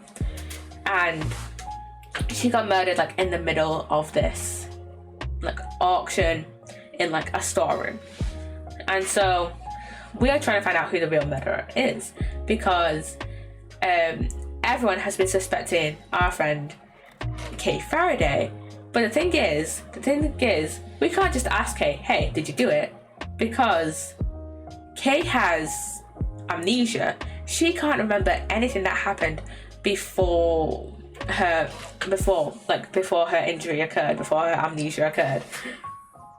But the thing is, she does get like little like flashbacks of memories, like every so often. And she did get a flashback of a memory of her like standing over the body, and she says, oh, I got a flashback of a memory. And thank you, Harsh, for the follow. Thank you. Welcome on in. She's got like a flashback of like a memory of her like standing over the body, and she's just like, I saw the body, the killer. Because of that memory, she believed she was the killer, and everyone was like, all right, yeah, ready to fucking like arrest her. And we're like, no, that we can't really trust her memory. She's amnesiac. That's like one snippet of a memory. There must be more context to the memory. And yeah, and we're basically going with this back and forth. And at this point, with kind of everything that's going on, we have kind of shifted the blame over from Kay Faraday to the current like head of the committee and an ex-chief prosecutor, Excelsius winner.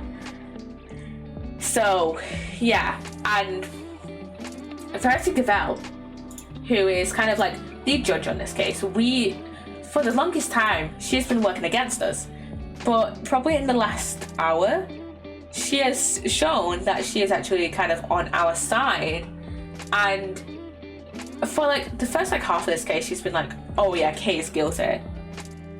But for the last hour, she's been like, oh, I don't think Kay's guilty. Not necessarily, oh no. She's been like, oh, maybe Kay's not guilty. Maybe it's actually Excelsius that's guilty based on all the evidence that she's been shown. And Excelsius just been like, nope, that's Kay. Kay is guilty. And we're like, no, fuck you. She's not guilty. So, yeah. And we also suspected that Excelsius was also kind of running like the auctioneer of this underground auction, selling the evidence. So yeah, that's like it at the moment. I would recommend going and looking up this case because it's a lot. Curious to see how that turns out. Yeah. We're in the last little bit of the case now, so hopefully we should be able to see how it turns out. I feel like there will be another twist somewhere. Oh yeah.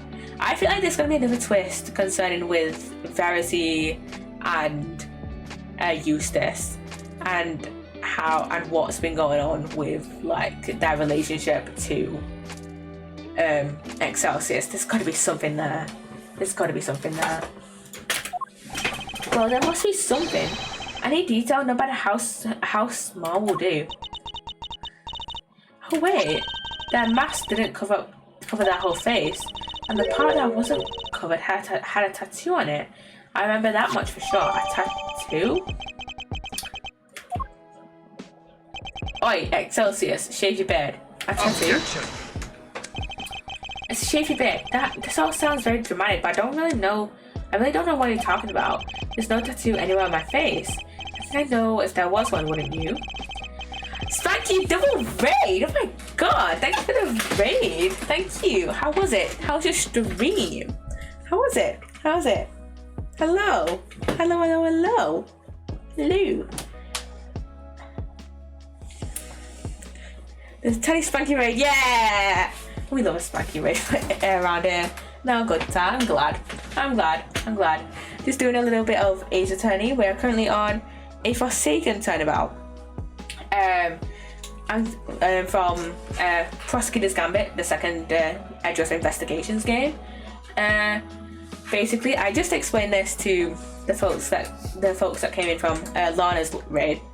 But basically, we are looking into a case, looking into the murder of a member of the Committee of Prosecutorial Excellence. I said it right that time. Called Ringer. What's her name? Is her name Ringer? I keep saying her name's Ringer. Yes, Rosie Ringer. We're looking into her death. And all this time, people have been like, everyone else has been like, Kay is guilty. Kay Faraday is guilty. And we're like, no, I don't think she's guilty. And it got to the point where Kay confessed and she was just like, hey, I think I'm actually the killer. But the thing is, I don't think her memories can totally be trusted. Because she has amnesia, for reference, and she can't remember. She barely remembers anything from before her injury, and so she had this like one flashback of a memory where she was standing over Ringer's body, and that made her think, oh, I think I'm the killer. And then later down the line, she had another memory of like this like cow plush, and that turned out to be a recording device that Ringer had. And this guy here, Excelsius winner, was like, no, let's not trust that memory. But then Verita Gavel, the judge on this case, was like, well, we trusted her memory beforehand when she confessed. So we've got to trust this memory. If it's an all or nothing, we have to trust either every memory or none of her memories. So he kind of like conformed to that. And we now think Excelsius is the killer. There's a whole underground auction thing that is tied with it, because Ringer was killed in the middle of this auction in a storeroom. And we do suspect that Excelsius was running this whole thing, basically. Running this whole, was like the auctioneer of this auction. This auction was like selling like evidence from the prosecutor's office and the police department, basically, from previous cases. And yeah, I think that's all I've got to mention. Again, I highly recommend looking through this, looking up a playthrough of, looking through like the wiki for this case, because I have done a shit job of explaining it so far. But yeah, and also this is a whole aspect of Verity Gavel being on our side now, when she previously hasn't really been. Like all this time, and for the past like couple of cases, she has worked directly against us. And directly against like what Miles and Eddie and Kay have like kind of worked towards improving the innocence of someone and like the guilt of someone else. But on this case, she's been like, no, fuck you, Excelsius. Like, fuck you, Excelsius. Like, no, you're guilty. Which is suspicious. So yeah. And she also, basically, Miles got arrested and spent like the night in jail. And when we were at the detention centre, Verity came to visit us. And what was strange is that she had gotten a guard that was supposed to be in the room with us. She had got the guard to move out of the room. So basically it was just in the visitor's room, it was just Verity and Edgeworth. There was no guard there at all, which is suspicious in a way. So yeah, so yeah. Let's get back to the case, because I am very intrigued. Which means I can't be the ringleader, no matter how much you might want me to be. I hope you can figure out who this shameless manipulator might be. Overruled. This whole time I've been like, oh, you have crocodile tears. And if you don't know what, I basically been saying this whole time, being like, you have crocodile tears, because I very much suspect him to be the killer. And basically, if you don't know what crocodile tears is, it's like white woman tears, in a sense. Like, people will just cry to have people like be sympathetic towards them, rather than like crying like genuinely. I guess that's a way to explain it. Your contempt for this courtroom is an insult to the goddess. Are you sure it's not you who's feeling insulted here? I'm not the only one who has been trying to bring you to justice. Miss Ringer has been trying to. And I refuse to let her sacrifice be in vain. Young Rosie was looking to take me down, you say? But why? I barely knew her. I always had a certain magnetic charm, but I don't remember ever catching that particular eye. You barely knew the victim? Well, I do believe that is a new statement. The goddess demands that you offer your full testimony on the record. Yep, testimony time. So that's how this is going to go. You mean to hound me until I finally break? Well, if that's the way you want it to play, fine. I'll destroy you all. Every last one of you. Mr. Edgeworth, please allow me to work with you on this one. I doubt we'll ever get another chance to put him on the stand. So let's make the most of this opportunity. Of course, Your Honor. I wouldn't have it any other way. Let's go. Now, Chairman Winner, you will tell this court everything you know about Miss Ringer. Young Rosie was a member of the committee, of course. But we never have really had any personal interactions. At least none that I remember.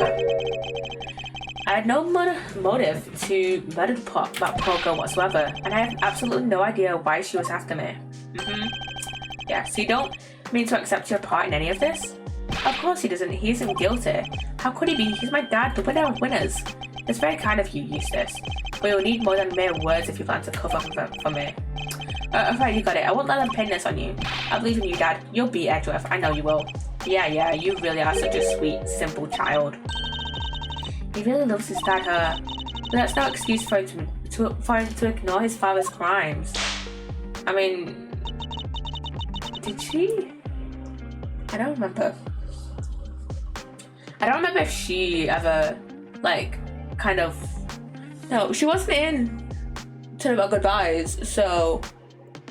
I kind of wish that we got Francisca in Tell About Goodbyes to kind of see how she reacted to her dad's crimes and see how Francisca and Eustace kind of parallel each other in a way, no matter how much he respects them.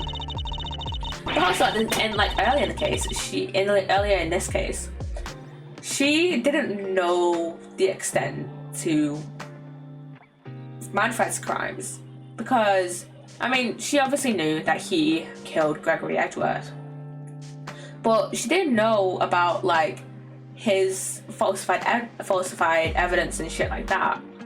Like,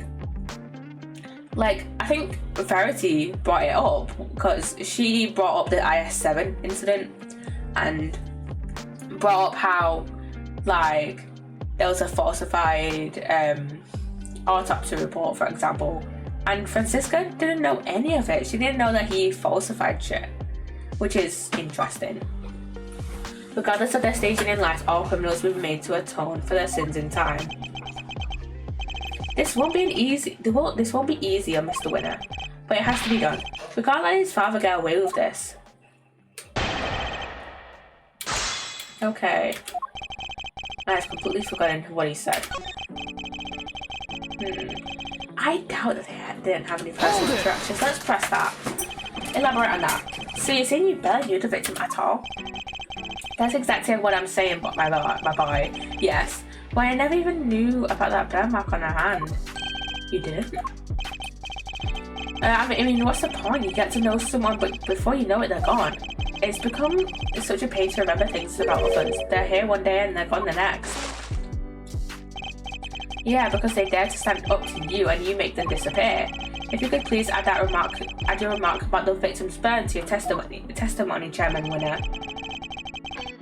Hold it! You sure you didn't know about the burn mark? You really don't let up, do you? I'm not in the habit of memorizing who has a scar on their hand and who doesn't. But this wasn't just any old scar. I'd say it's pretty noticeable, in fact. Perhaps under normal circumstances, but now that I think about it, Miss Finger did always wear gloves. Truth be told, I wasn't aware of the burn mark until after the incident myself. The victim's hands were always covered by a pair of gloves. It makes sense, of course. People can be very self-conscious about such things. I can only sympathize, being someone of a very sensitive soul myself. Yeah, he cries way too much. I hope you're not too sensitive to append that statement to your testimony. Yeah, what about the recording though? Because that mentioned the burn, didn't it? One of the people recorded had a prominent burn, yeah. Objection! So the person, the auctioneer, knew about the burn, basically. So Miss Finger always wore gloves? If she did, that raises a rather important question, and highlights quite a contradiction. A contradiction, you say? Really? If we listen again to the conversation that was captured by this stuffed cow, you'll soon see what I mean. I knew it was you the moment I laid eyes on you. Eyes on you. You can't hide that burn from me. Nothing to say for yourself? I've waited so long for this day, and now I'll finally have my revenge. And that was the time of the murder. We can be reasonably certain that what we just heard is the moment the victim was attacked. I knew it was you the moment I laid eyes on you. You can't hide that burn from me. We've seen that those were the words of the killer. And what's the problem in that? It seems like a perfectly sensible assumption to me. I'm afraid not, Chairman Winner. If I see if the victim was always wearing gloves as you just testified, then the burn mark on her hand should not have been visible to her killer. Objection! You speak as if gloves can't be easily removed. She could have taken them off during the auction. But she hadn't. She was still wearing them when I changed places with her. So they must have been on her hands when she was being murdered too. What are you saying, my dear? You do know how much trouble you're in, don't you? I'm not scared of you anymore. I have Grandma on my side now. Now it's time for you to pay the piper, Winner, you damn devil. I see. So you're both looking to disappear too. That can be arranged. Not this time, Excelsius, Winner. The only person disappearing will be you. Objection! Literally. Hey, you can't talk to my dad like that. Who cares if the burn was covered up? What does that even matter? Oh, it matters. Because it turns our understanding of the burn mark on its head. What do you mean? What can the fact that the victim's burn mark was covered up possibly tell us? The murderer had a burn mark too, maybe? Think about it like this, Mr. Winner. The victim was wearing gloves, therefore the burn mark on her hand would not have been visible. In which case, whose burn mark was it that was being referenced in the recording? Somebody who wasn't the victim? Yeah, precisely. Which can only mean that the culprit had a prominent burn mark too. Or to put it another way, I knew it was you the moment I laid eyes on you. You can't hide that burn from me. Those words were spoken not by the murderer, but by the victim. No way. Objection! What? Eustace, my boy, would you mind stepping aside for a sec? Look, Miles, it's nice to see you having fun with your little flights of fancy, but let's get serious. So the murderer had a burn mark now. Really? Where? Little theory will either take a flight or die, depending on your answer here, I'm afraid. It's not messing around. I have to figure out where that burn mark was, and fast. I wonder where it could have been. All the auction people were wearing disguises, right? Yeah, and each disguise was different. Yeah, in spite of that, the burn mark was visible to the victim somehow, which means... Well, shall we? Enlighten us, why don't you? What was the matter with burn mark? I assume you have some evidence.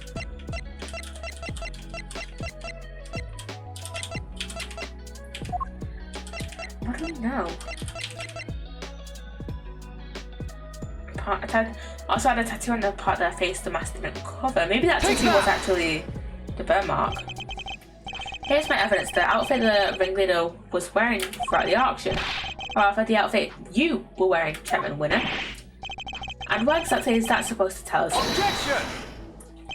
A suit, white gloves, and a mask. This disguise should have covered almost all of your skin. But according to this needless testimony, the auctioneer's mask didn't quite cover your entire face. And not only that, she claims to have seen a tattoo on that part that was exposed. But was it a tattoo, or did she simply mistake a burn mark for one? A burn mark on the face? Objection! Sorry to interrupt while you're so clearly enjoying yourself there, boy. But I regret to inform you that none of the committee members has such a burn, myself included. But Dad, use this. Do you think you can be quiet, please? You can be foolish on your own time later. Leave your son alone. Don't be such a dickhead, honestly. Well, you may be an annoyance most of the time, Mr. Winner, but on this particular occasion, I'm grateful for your presence. A reaction like that from you, his son, is as good an indicator of the truth as I could have hoped for. And it gives me a much needed confidence boost concerning another theory of mine, namely who that one unexplained item belongs to. What's the matter with Mr. Winner? I think he might be in shock. After all, he's usually the last to figure things out, but in this case, he seems to have gotten there all too quickly. He knows that his father is indeed the real murderer. He said because he knows the truth, so it's better not to know the truth at all? Okay, that's what we came here for. It doesn't matter how we get here. The important thing is finding the truth. You yourself told me that once, right when I needed to hear it the most. And now it's time for me to repay the favor and show you the truth of your innocence. I want to know too, the truth of what really happened. So please, Mr. Edgeworth, will you show me? I very much intend to. You don't know when to give up, do you? Where's this burn then? Perhaps you could point it out to me? But you can't, can you? Because it's nowhere to be found. Just like your evidence that I'm the killer. Yeah, hunt for contradictions all you like, you won't find any. Because he's my dad, I would have through. I understand, Mr. Winner. I completely understand why you don't want to believe it's true. But if you ignore the truth now, you'll regret it for as long as you live. Dad, what did I do? Don't trust your dad, Eustace. He's a twat. I just don't understand it. How could I have raised such an utter buffoon? Yeah, don't trust your dad who treats you like shit. If you really wish to help your father, Eustace, you can try thinking on your own for once in your life, you useless nitwit. But I try all the time, Dad. All I do is try. I went to the school you wanted me to go to. I aced every test. Look at my jacket. They only give these to the valedictorian. I did everything you told me to. I went like crazy and graduated top of my class. I tried to be just like you and win as many trophies as I could. You really are just a simpering simpleton, aren't you? Oh, those tests you aced, I had the school give you perfect scores on all of them. So those debate and speech competitions you won, the judges were all friends of mine. And if you never even realised that much, there's no hope for you, I'm afraid. None at all. You know, son of mine, even you must see that. I feel bad for him. Oh, I feel bad for that kid. Sorry, that was like an animation error or something like that. Like, for a second there, it looks like basically that like the bottom of Verity's gown was overlapping onto Needler's face, when in reality the bottom of her gown should have been behind Needler's head. Huh. My own son, they all leave in the end. I mean, even when he was trying, he was failing. And he did it all for me. And he did it all for me, then he should have tried harder. You're a twat. You're a disgrace, yeah. You don't deserve to be a father, and you certainly don't deserve to be chairman of this committee. Why have 2 consecutive cases in a row we have met the true culprit of a... Why has it been that the two consecutive cases in a row have the true culprit be an extremely shitty dad? Gusto and Excelsius are both extremely shitty dads. Even I feel sorry for the boy now. Poor Mr. Winner. Explain yourself, Chairman Winner. Just do what you think your son is to treat him such a way. An utterly useless pawn sounds about right. But you'll want to talk, Verity. You tried to worm your way into my trust by using Eustace too. I cannot deny it. However, I have never thought of him as a mere pawn. He may not be a naturally gifted prosecutor, but he tries. In some ways, he tries harder than anybody. That's why I've witnessed during my time with him. And you would call him useless? How could you? Because he is, Verity, my girl. He is utterly incapable of doing anything I ask of him. Mr. Edgeworth, I entrust my offering to the goddess to you, so that you may use it to call her final judgment unto Excelsius Winner. Thank you, Your Honor. I've been more than ready to do so. If the ringleader has a visible burn mark on their face that night, then it would follow that Chairman Winner is currently hiding that mark somehow. How exactly was he dressed during the auction? That will be the key to solving this case at last. Now then, your answer, please. Which piece of evidence will help us reveal the burn mark on the culprit's face? Need this testimony, maybe?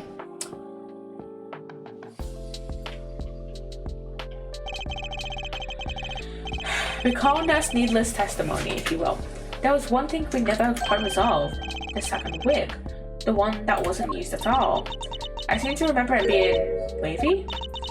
What are you two talking about? Nurse Needler apparently found some very interesting items when she went to swap places with the victim. And what did they have to do with the burn marks? What she found were 2 wigs. One was intended to make her look like a victim. But what was the other one for? I don't suppose it was meant to be a spare. It doesn't take a huge leap of imagination to see the truth. Compare Chairman Winner's current appearance to that of the ringleader as it was described to us. Stop it. Stop staring at me. One very prominent difference presents itself. His face, or rather, what's around it. You mean it wasn't a wig after all? Indeed, no wig intended to go on the top of the head in case. It was a fake beard all along, wasn't it, Excelsius Winner? Oh. It's on my own, dear boy. I very unkind of you to suggest otherwise. We saw how your son reacted when he realized the truth, and how he desperately tried to cover for you even in the light of his realization. Yet you still feared that he might expose you. So rather than take that risk, you bullied him until he couldn't take it anymore. Because he knew that your beard hides a prominent burn mark. Chairman Winner, I insist that you remove your beard this instant. Yeah, come on, Winner.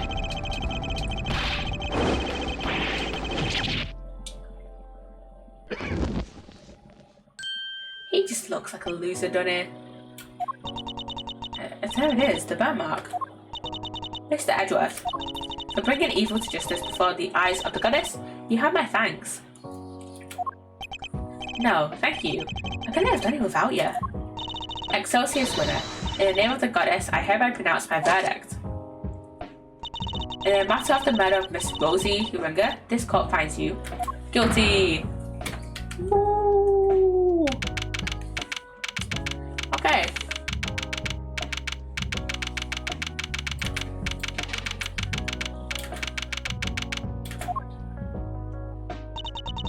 It looks like again, Verity. I don't know what it is, but Verity's.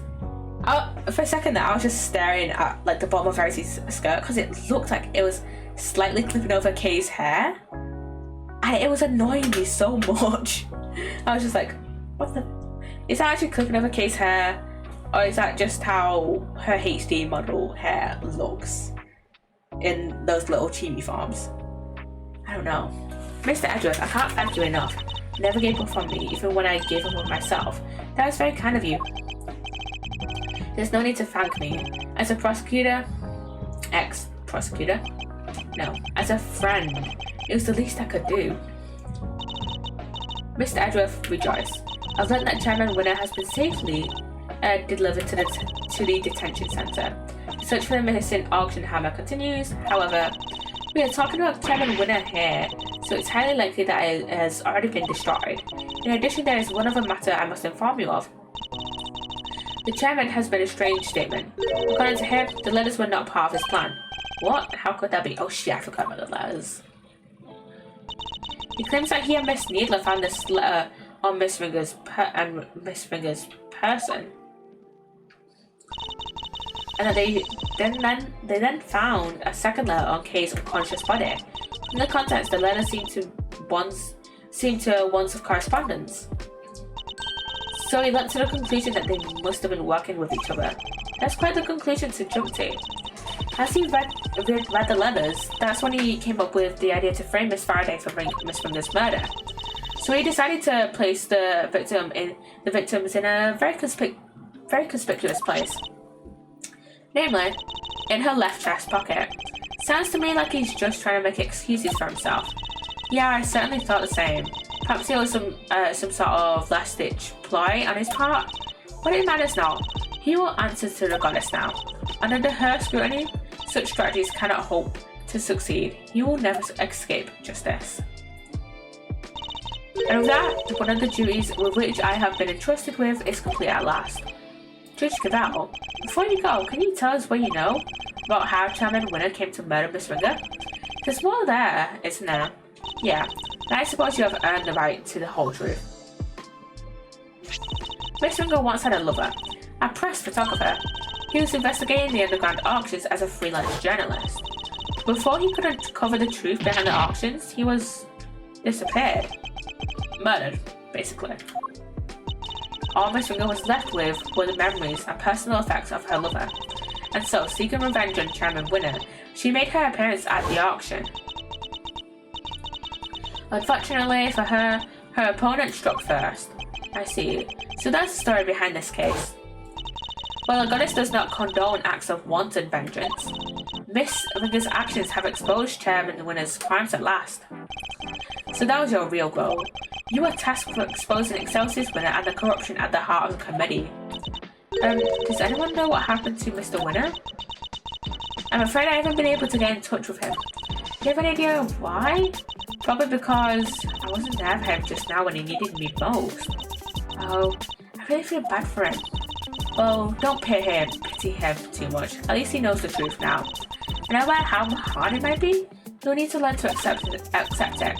If he can't, he'll never be able to move on with his life.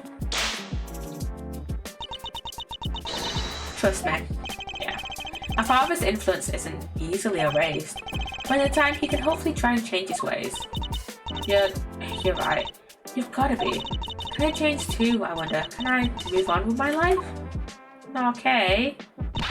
Are you okay, Kay? How's that hard feeling? I'm fine, thank you. I'm sorry, Kay. You are my patient. And in 5 minutes, but I'm probably gonna snooze it. I had a responsibility to you, and instead I let them accuse you of ouch. Dang right, we ain't just in the business of fixing bodies, missy. The mind's where it all begins. Oh, you're alright, Grandma. Speaking of which, how's your memory? It's like a little more time. Maybe I'll be able to remember some more? Please forgive me, but I'd better be on my way. I'm gonna snooze the ad for a little bit. I'm to preside over the trial of Fifi Lagarde in a bit. Okay, so this doesn't happen too long after the last case. The Bronco Knight caser, who's the defense attorney. It was supposed to be Miss Ringer, but as she's no longer with us, we're still in the process of finding her replacement. Miss Ringer was scheduled to represent Warden Lagarde, and of course, until we find Eustace, there's nobody to act for the prosecution either. In any case, I must take my leave. Wait, please. What about Mr. Edgeworth's badge? What's going to happen to it now? With its chairman under arrest, the committee's activities have been suspended for the time being. So to answer your question, it's complicated. So she doesn't know what's going to happen to our badge, basically. It's all up to the goddess now. But don't worry about it, Kay. It's a consequence of my own making. And I assume you do not mean to change your mind. You do not mean to change your mind? Of course not. I chose the path of the truth, and I chose it willingly. And with Chairman Winner out of the picture, justice is in the hands of the righteous once more. If you did wish to follow the path of the prosecutor again, Mr. Edgeworth, I'd be more than happy to facilitate such a decision. It's very kind of you to offer, but I can't accept your help at this time. I can't ask for my badge back when I'm not even sure if I want it anymore. I see. It seems we are destined to continue on different paths then. But I trust you'll keep my badge safe until they converge again. With all I have. What's up, Fran? In the meantime, I have here a token of the goddess's mercy. You may return this notebook to its rightful owner. Kay's promise notebook? It seems it was due to be sold in the auction. Over the name Kay written on its cover, Chairman Winner made the connection immediately and knew who it belonged to. It's the same name as the one in the letters, after all. The letters he claimed to know nothing about. I suppose he insisted he didn't prepare them. Yeah, he also had something else to say. Apparently he thought that Miss Faraday was after her notebook and that Miss Ringer was after his life. And that their respective goals are what led them to cooperate and infiltrate the auction together. Unfortunately for him, he misread the situation completely. It was all just happenstance. If Kay had known our defense attorney who was also a member of the committee, there's no way she wouldn't have told me. That just isn't like her. Your belief in her is touching. While the notebook didn't become part of Chairman Winner's cover-up scheme, it is also a treasured possession of Miss Faraday's, which is why I would like for her to have it back, as I am sure would the goddess. Thank you. I pray that it helps to recover her lost memories.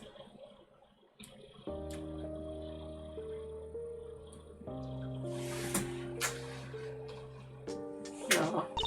Is everything alright?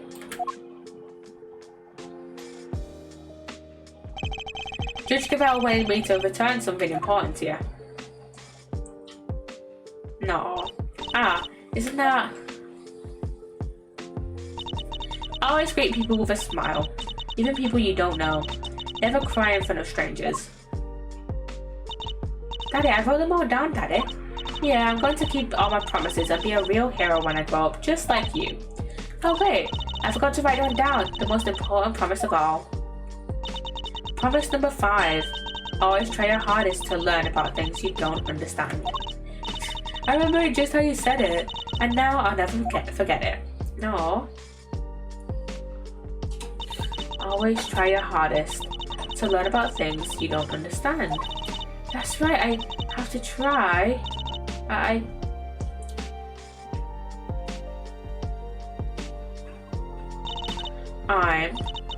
Kay Faraday, the great thief who will do anything to get her hands on the truth. Second year to Garasu and assistant to Mr. Edgeworth. Okay, is that really you? Can't say I'm now a little bit embarrassed, but yeah, I'm back, and I couldn't have done it without you, Mr. Edgeworth. Let's snooze the ad again. You never stopped helping me, even when I was totally lost and couldn't remember anything. Thank goodness, you certainly seem to be back. Okay, so this is the real you, huh? Welcome back. It's so good to know you better. I can sleep easy now. Now you found it, don't you dare go losing that memory of yours again, you lady here. Miss Needler, Dr. Hertz, thanks a lot for looking after me. And if you really are better, how about you get out of them damned hospital duds? Oh yeah, I washed all your clothes for you. Yeah. I thought they were with Detective Gumshoe. He handed them over to us after they came back from forensics. And did he happen to mention if forensics found anything of note? I didn't ask. Anyway, never mind that for now. Put them on, Kay. I want to see. Wait, what about her bandages? Surely it's too soon to remove them. I was probably fine. What do you mean, probably? She may have taken a big old bump to her head, but she wasn't even hurt otherwise. And then, why are the bandages in the first place? Prevention is better than cure. A stitch in time saves 9. Those are just a few of my mottos. both of which sound like painfully annoying practices for your patients. Okay, Kay, transformation time. Yeah, now this is what I'm talking about. It's like a stolen glove. That smile suits you better too, as it always did. Thanks to you, Miss Von Karma. I'm so glad you showed up when you did. I simply came when Scruffy asked me to. I'm sure he'll be happy to see you when you're back to your self. What did you say? That you're back to your old self too. Speaking of Gummy, where is he? Who knows? Perhaps the well of his devotion ran dry when a certain someone threw away his badge. Sense of gumshoe. Anyway, I have to be going, and I'll be taking those two with me. Okay. Wait, what's going to happen to them? Acting as an accomplice in a murder and forging an autopsy report 18 years ago. Their crimes can't be allowed to go unpunished. Oh yeah, because the statute for the IS-7 incident specifically hasn't exactly run out yet, so yeah, they can still be tried for their crimes. But the fact that Excelsior's winner coerced them into cooperating will of course be taken into account. Don't you worry about us, Kay. As long as Grandma and me are together, we'll be alright. Take care, Kay Friday, until we meet again. So, Kay, I know you only just got your memory back, but I need to ask you some questions. Sure, ask away. What happened the day you lost your memory? What were you doing? Let's see, somebody asked me to meet them at Gold Lake. But I didn't know who it was, so there I was just looking up at the moon when somebody in a red raincoat started walking towards me. They must have drugged me somehow because that's when I fell unconscious. What? I'm not sure I follow. Okay, I was at God Lake looking up at the moon. Anyway, when I came to, I was on the roof of this building. I was in a daze and stumbling around when I saw the person in the red raincoat again, but they were lying on the ground. I was so surprised I stumbled backward. And then I was falling. Everything went dark. And when I came to the second time, I couldn't remember anything. The person in the red raincoat, who in the world were they? I'm sure they were walking in midair. Thinking about it makes my head hurt. Just breathe, Kay. You only just got your memory back. You're still confused. I imagine the root cause of your confusion was your memories of two different locations. I imagine things are all mixed up in your mind because you were at God Lake one minute and then at the top of the big building the next. And because you saw the moon in both locations, your mind blended your memories of the two together. But those are two totally different places. And I know I was pretty out of it, but I don't think I could have gotten them confused that easily. I believe these things on the roof may have made you more likely to become confused. I'm gonna say the concession stand. What is it called? The concession stand. This one, the confectionery stand, because there's also stands at, Gold Lake. Take that! There are two key similarities between the scene down by God Lake and here at the top of the big building: cherry blossoms and fruit stands. Wait, you're right. Those similarities are what caused your memories of both places to overlap. The person in the red raincoat wasn't walking in midair.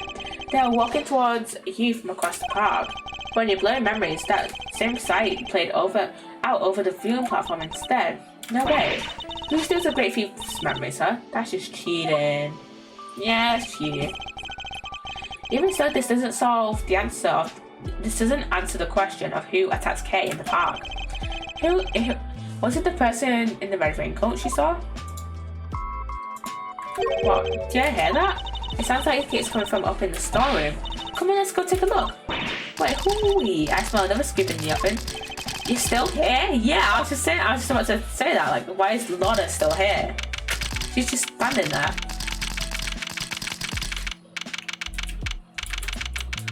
Okay. What was that? Oh, the radio? It's coming from this little gadget here, Mr. Edgeworth. This transceiver. I feel like I've seen it somewhere before. It's still going. But I'm no good with technology. Go on, you have to pick it up. Fine, I'll do it. Hey, this is Edgeworth. Okay, if you could refrain from answering strange calls from me. Mr. Edgeworth, I presume? I know that voice. Shelley the killer. Oh, okay. Congratulations on another case solved. Yeah, I can't really say it's been fully resolved, can you? No. I'm sure you've noticed by now that there was a mastermind at work orchestrating the entire incident. How do you even know about this case? That's not what is important right now. Let's focus on this certain individual for the time being, shall we? I've indeed been wondering it myself if somebody else could have been involved. If not, how are we to explain the piece of evidence that proves so damning to case? No way, an evil mastermind? But who? Who indeed? Perhaps you could share your thoughts? What is the evidence in question that points to somebody else's involvements? The letters? Maybe? Take that! The letter K supposedly votes the victim. Yeah, I don't remember ever writing that. So who did? Who would prepare such a thing? I know I'm not the only one who would like to know. And how do we know it wasn't you? Then why would I do such a thing like that? I believe the truth can only fully come to light in a court of law. But since you've had your badge revoked, that is no longer an option. So how will it all end? I, for one, will be watching from the sidelines with interest. He even knows about my badge. Oh, one last thing. I do hope you won't betray my trust in you. Now, I bid you farewell. What the heck did he mean by that the case hasn't been fully resolved? And why is he so interested in us anyway? Everything's just one giant ball of mysteries. It seems we've only scratched the surface of this case. But even without my badge, I'm going to carry on doing what I can. However, this ends one thing's for certain. Come what may, I will expose the truth. Yeah. And that is the end of Turnabout Forsaken. We have one more case left of Ace Attorney. Well, all the games that have been ported for PC. There's 11 Ace Attorney cases, well, 11 Ace Attorney games. There's